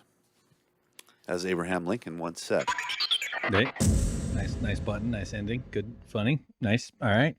Yeah. The shaming of people for getting help. I mean, they've done that to everybody. Me too. Like I need a ton of help. Honestly. Like I'm just like, oh, sorry. I can feel my arm from the vaccine earlier today. Good. Means it's working. I need a lot of help. I mean, I'm in trouble with my hands and my and being autistic is making things tough. It's great that I know that now. Things were really fucking weird and freaky before. But I'm still in a bit of major. Anyway, I feel so much shame having to ask for help, having to beg for help, I had to get the free shot. I had to make sure I could go get somewhere where I wouldn't be charged a couple $100 or whatever for a shot. There's a bridge program. But they don't shame the way wealthy people receive help. There are so many ways because they write the rules. I'm just now thinking about the Warren Buffett video that goes around occasionally of him talking about how you make money on taxes because you don't pay as high taxes as people who sell their hourly labor. He's saying it very clearly, like we celebrate those guys. Trump got all kinds of government largesse that he bragged about in terms of being using his. I'm thinking of the debate where he said it's because I'm smart, and someone would call them out for bribing politicians. Sorry, I don't have the details. I think I somewhat inaccurately talked just what I just said right there. My head is now this thing is driving me nuts. Okay. But just that, like, Medicare Part D. I don't know, guys, this is fucking podcast. When that was passed, it was like 2003, and I'm gonna guess it's slightly more nuanced than this, but partially what it does is it makes it so that the government doesn't get to do collective bargaining for discount pill purchases. So they pay, as the largest entity who purchases pills, Medicare, Medicaid, the government, despite the fact that we have terrible healthcare, we have very, very expensive healthcare, and a lot of that is government outflows. And a major reason, among the reasons, is that the government can't negotiate pill prices. So when you buy a bottle of 500 pills, the cost per pill is way lower than when you buy a bottle with 12 pills in it or something like that. Everybody understands that's how it works. That's the nature of the whole deal. That's what costs Costco. When you buy a 10-gallon jug of mayonnaise, it's way cheaper than the 8-gallon jug of mayonnaise. But so what does that translate to? The federal government pays full retail for every pill that it has to buy for in so many different ways. And there's all these like complex pharmacy benefits managers. There's the pharmaceutical industry has its own infrastructure that relates to all this, the way they market. The fact that they are allowed to market on television is just freaking bonkers, that they just sell high-powered pharmaceuticals on TV. Go get your doctor to give you this drug. But all that Medicare Part D is just a fucking handout to rich people, to the investor class. So the government just funnels all this money straight to the profits. And it's been going on for 20 years. Straight profits, straight to these companies, straight into the stock prices and the stock buybacks and the compensation packages of the CEOs and the executive class. And these are the wealthy people of the world. And I don't know I'm sure their ideology ranges around, but if you're investing at that level, I would bet that There's probably a substantial percentage of them that would be repulsed by seeing people use food stamps, people getting fed, children getting food for free, let alone fucking good food in schools. We children have debt in this country for food at school. It's just horrifying. But that Medicare Part D is just straight up fucking government cheese, just a gigantic funnel. It's a volcano of fire hose. Why did I escalate from funnel to volcano to fire hose? Those are actually, fire hose is a lot less than a volcano. A fire volcano, a volca hose of free fucking money. But it goes through good investing, good business bullshit, right? It's not somebody buying food. In fact, the buying food and using food stamps and SNAP benefits, that stuff has a much higher multiplier effect because it goes straight into the economy. It just goes right back into that grocery store. Anyway, it's bullshit. It's just such nonsense. The placenta of luxury and free stuff that they get from the government, and they do it shamelessly. And they've taught the rest of us to feel shame when we need actual real help. You know, it's terrible. It's yeah. So anyway, all right. Well, I've run out of my ability to think. I feel like I kind of whiffed this whole episode. Honestly, I don't feel like I've had my best game going here. A little bit sloppy and distorted. I don't know. I can't. And then I watch it and I'll be like, it wasn't as bad as you thought. Just go easy on yourself. So anyway, all right, there you go. This was a 45-minute podcast that went on for over 2 hours. Thanks for watching. I hope you enjoyed this. You know, patreon.com/winners and losers. I know I'm not actually earning it in the via what you're seeing, but if you knew what I'm doing that you're not seeing, you would probably be like, oh yeah, he's earning it. I'm putting in so many hours. So anyway, that's all I got. I doubt I'll get anything out before I travel, but I'll be back at the home base. There'll be at least one more in November. I just have to I think, one every 2 weeks. I'm not going to even try to stick to that schedule because I'll probably fuck that up too. But that's where we're going to be for a little while, I think. I'm going to do my best here, but I do my it wouldn't be that hard to do a shorter episode every week, obviously. I should just do one every day. I should do like a 30-minute Hank checks the news every morning. I don't know. Man, I had okay, all right, I'll stop. I was about to go down another thing. So, all right, guys, that's all we got. Let me turn off this majority report graphic. It's too bright for my face, honestly. It's, of course it's still on. There we go. Oh, that's better. Man, the blue lights are killing me too. A little too stimulated. I had to go outside twice today. So, hope you're well. Happy Thanksgiving. Give your best to your fam. Be kind to yourself, forgive yourself, trust yourself, get that sleep that you deserve, and do okay. It's all right. You're gonna be fine. That's probably it's nice to hear. Goodbye. Bye.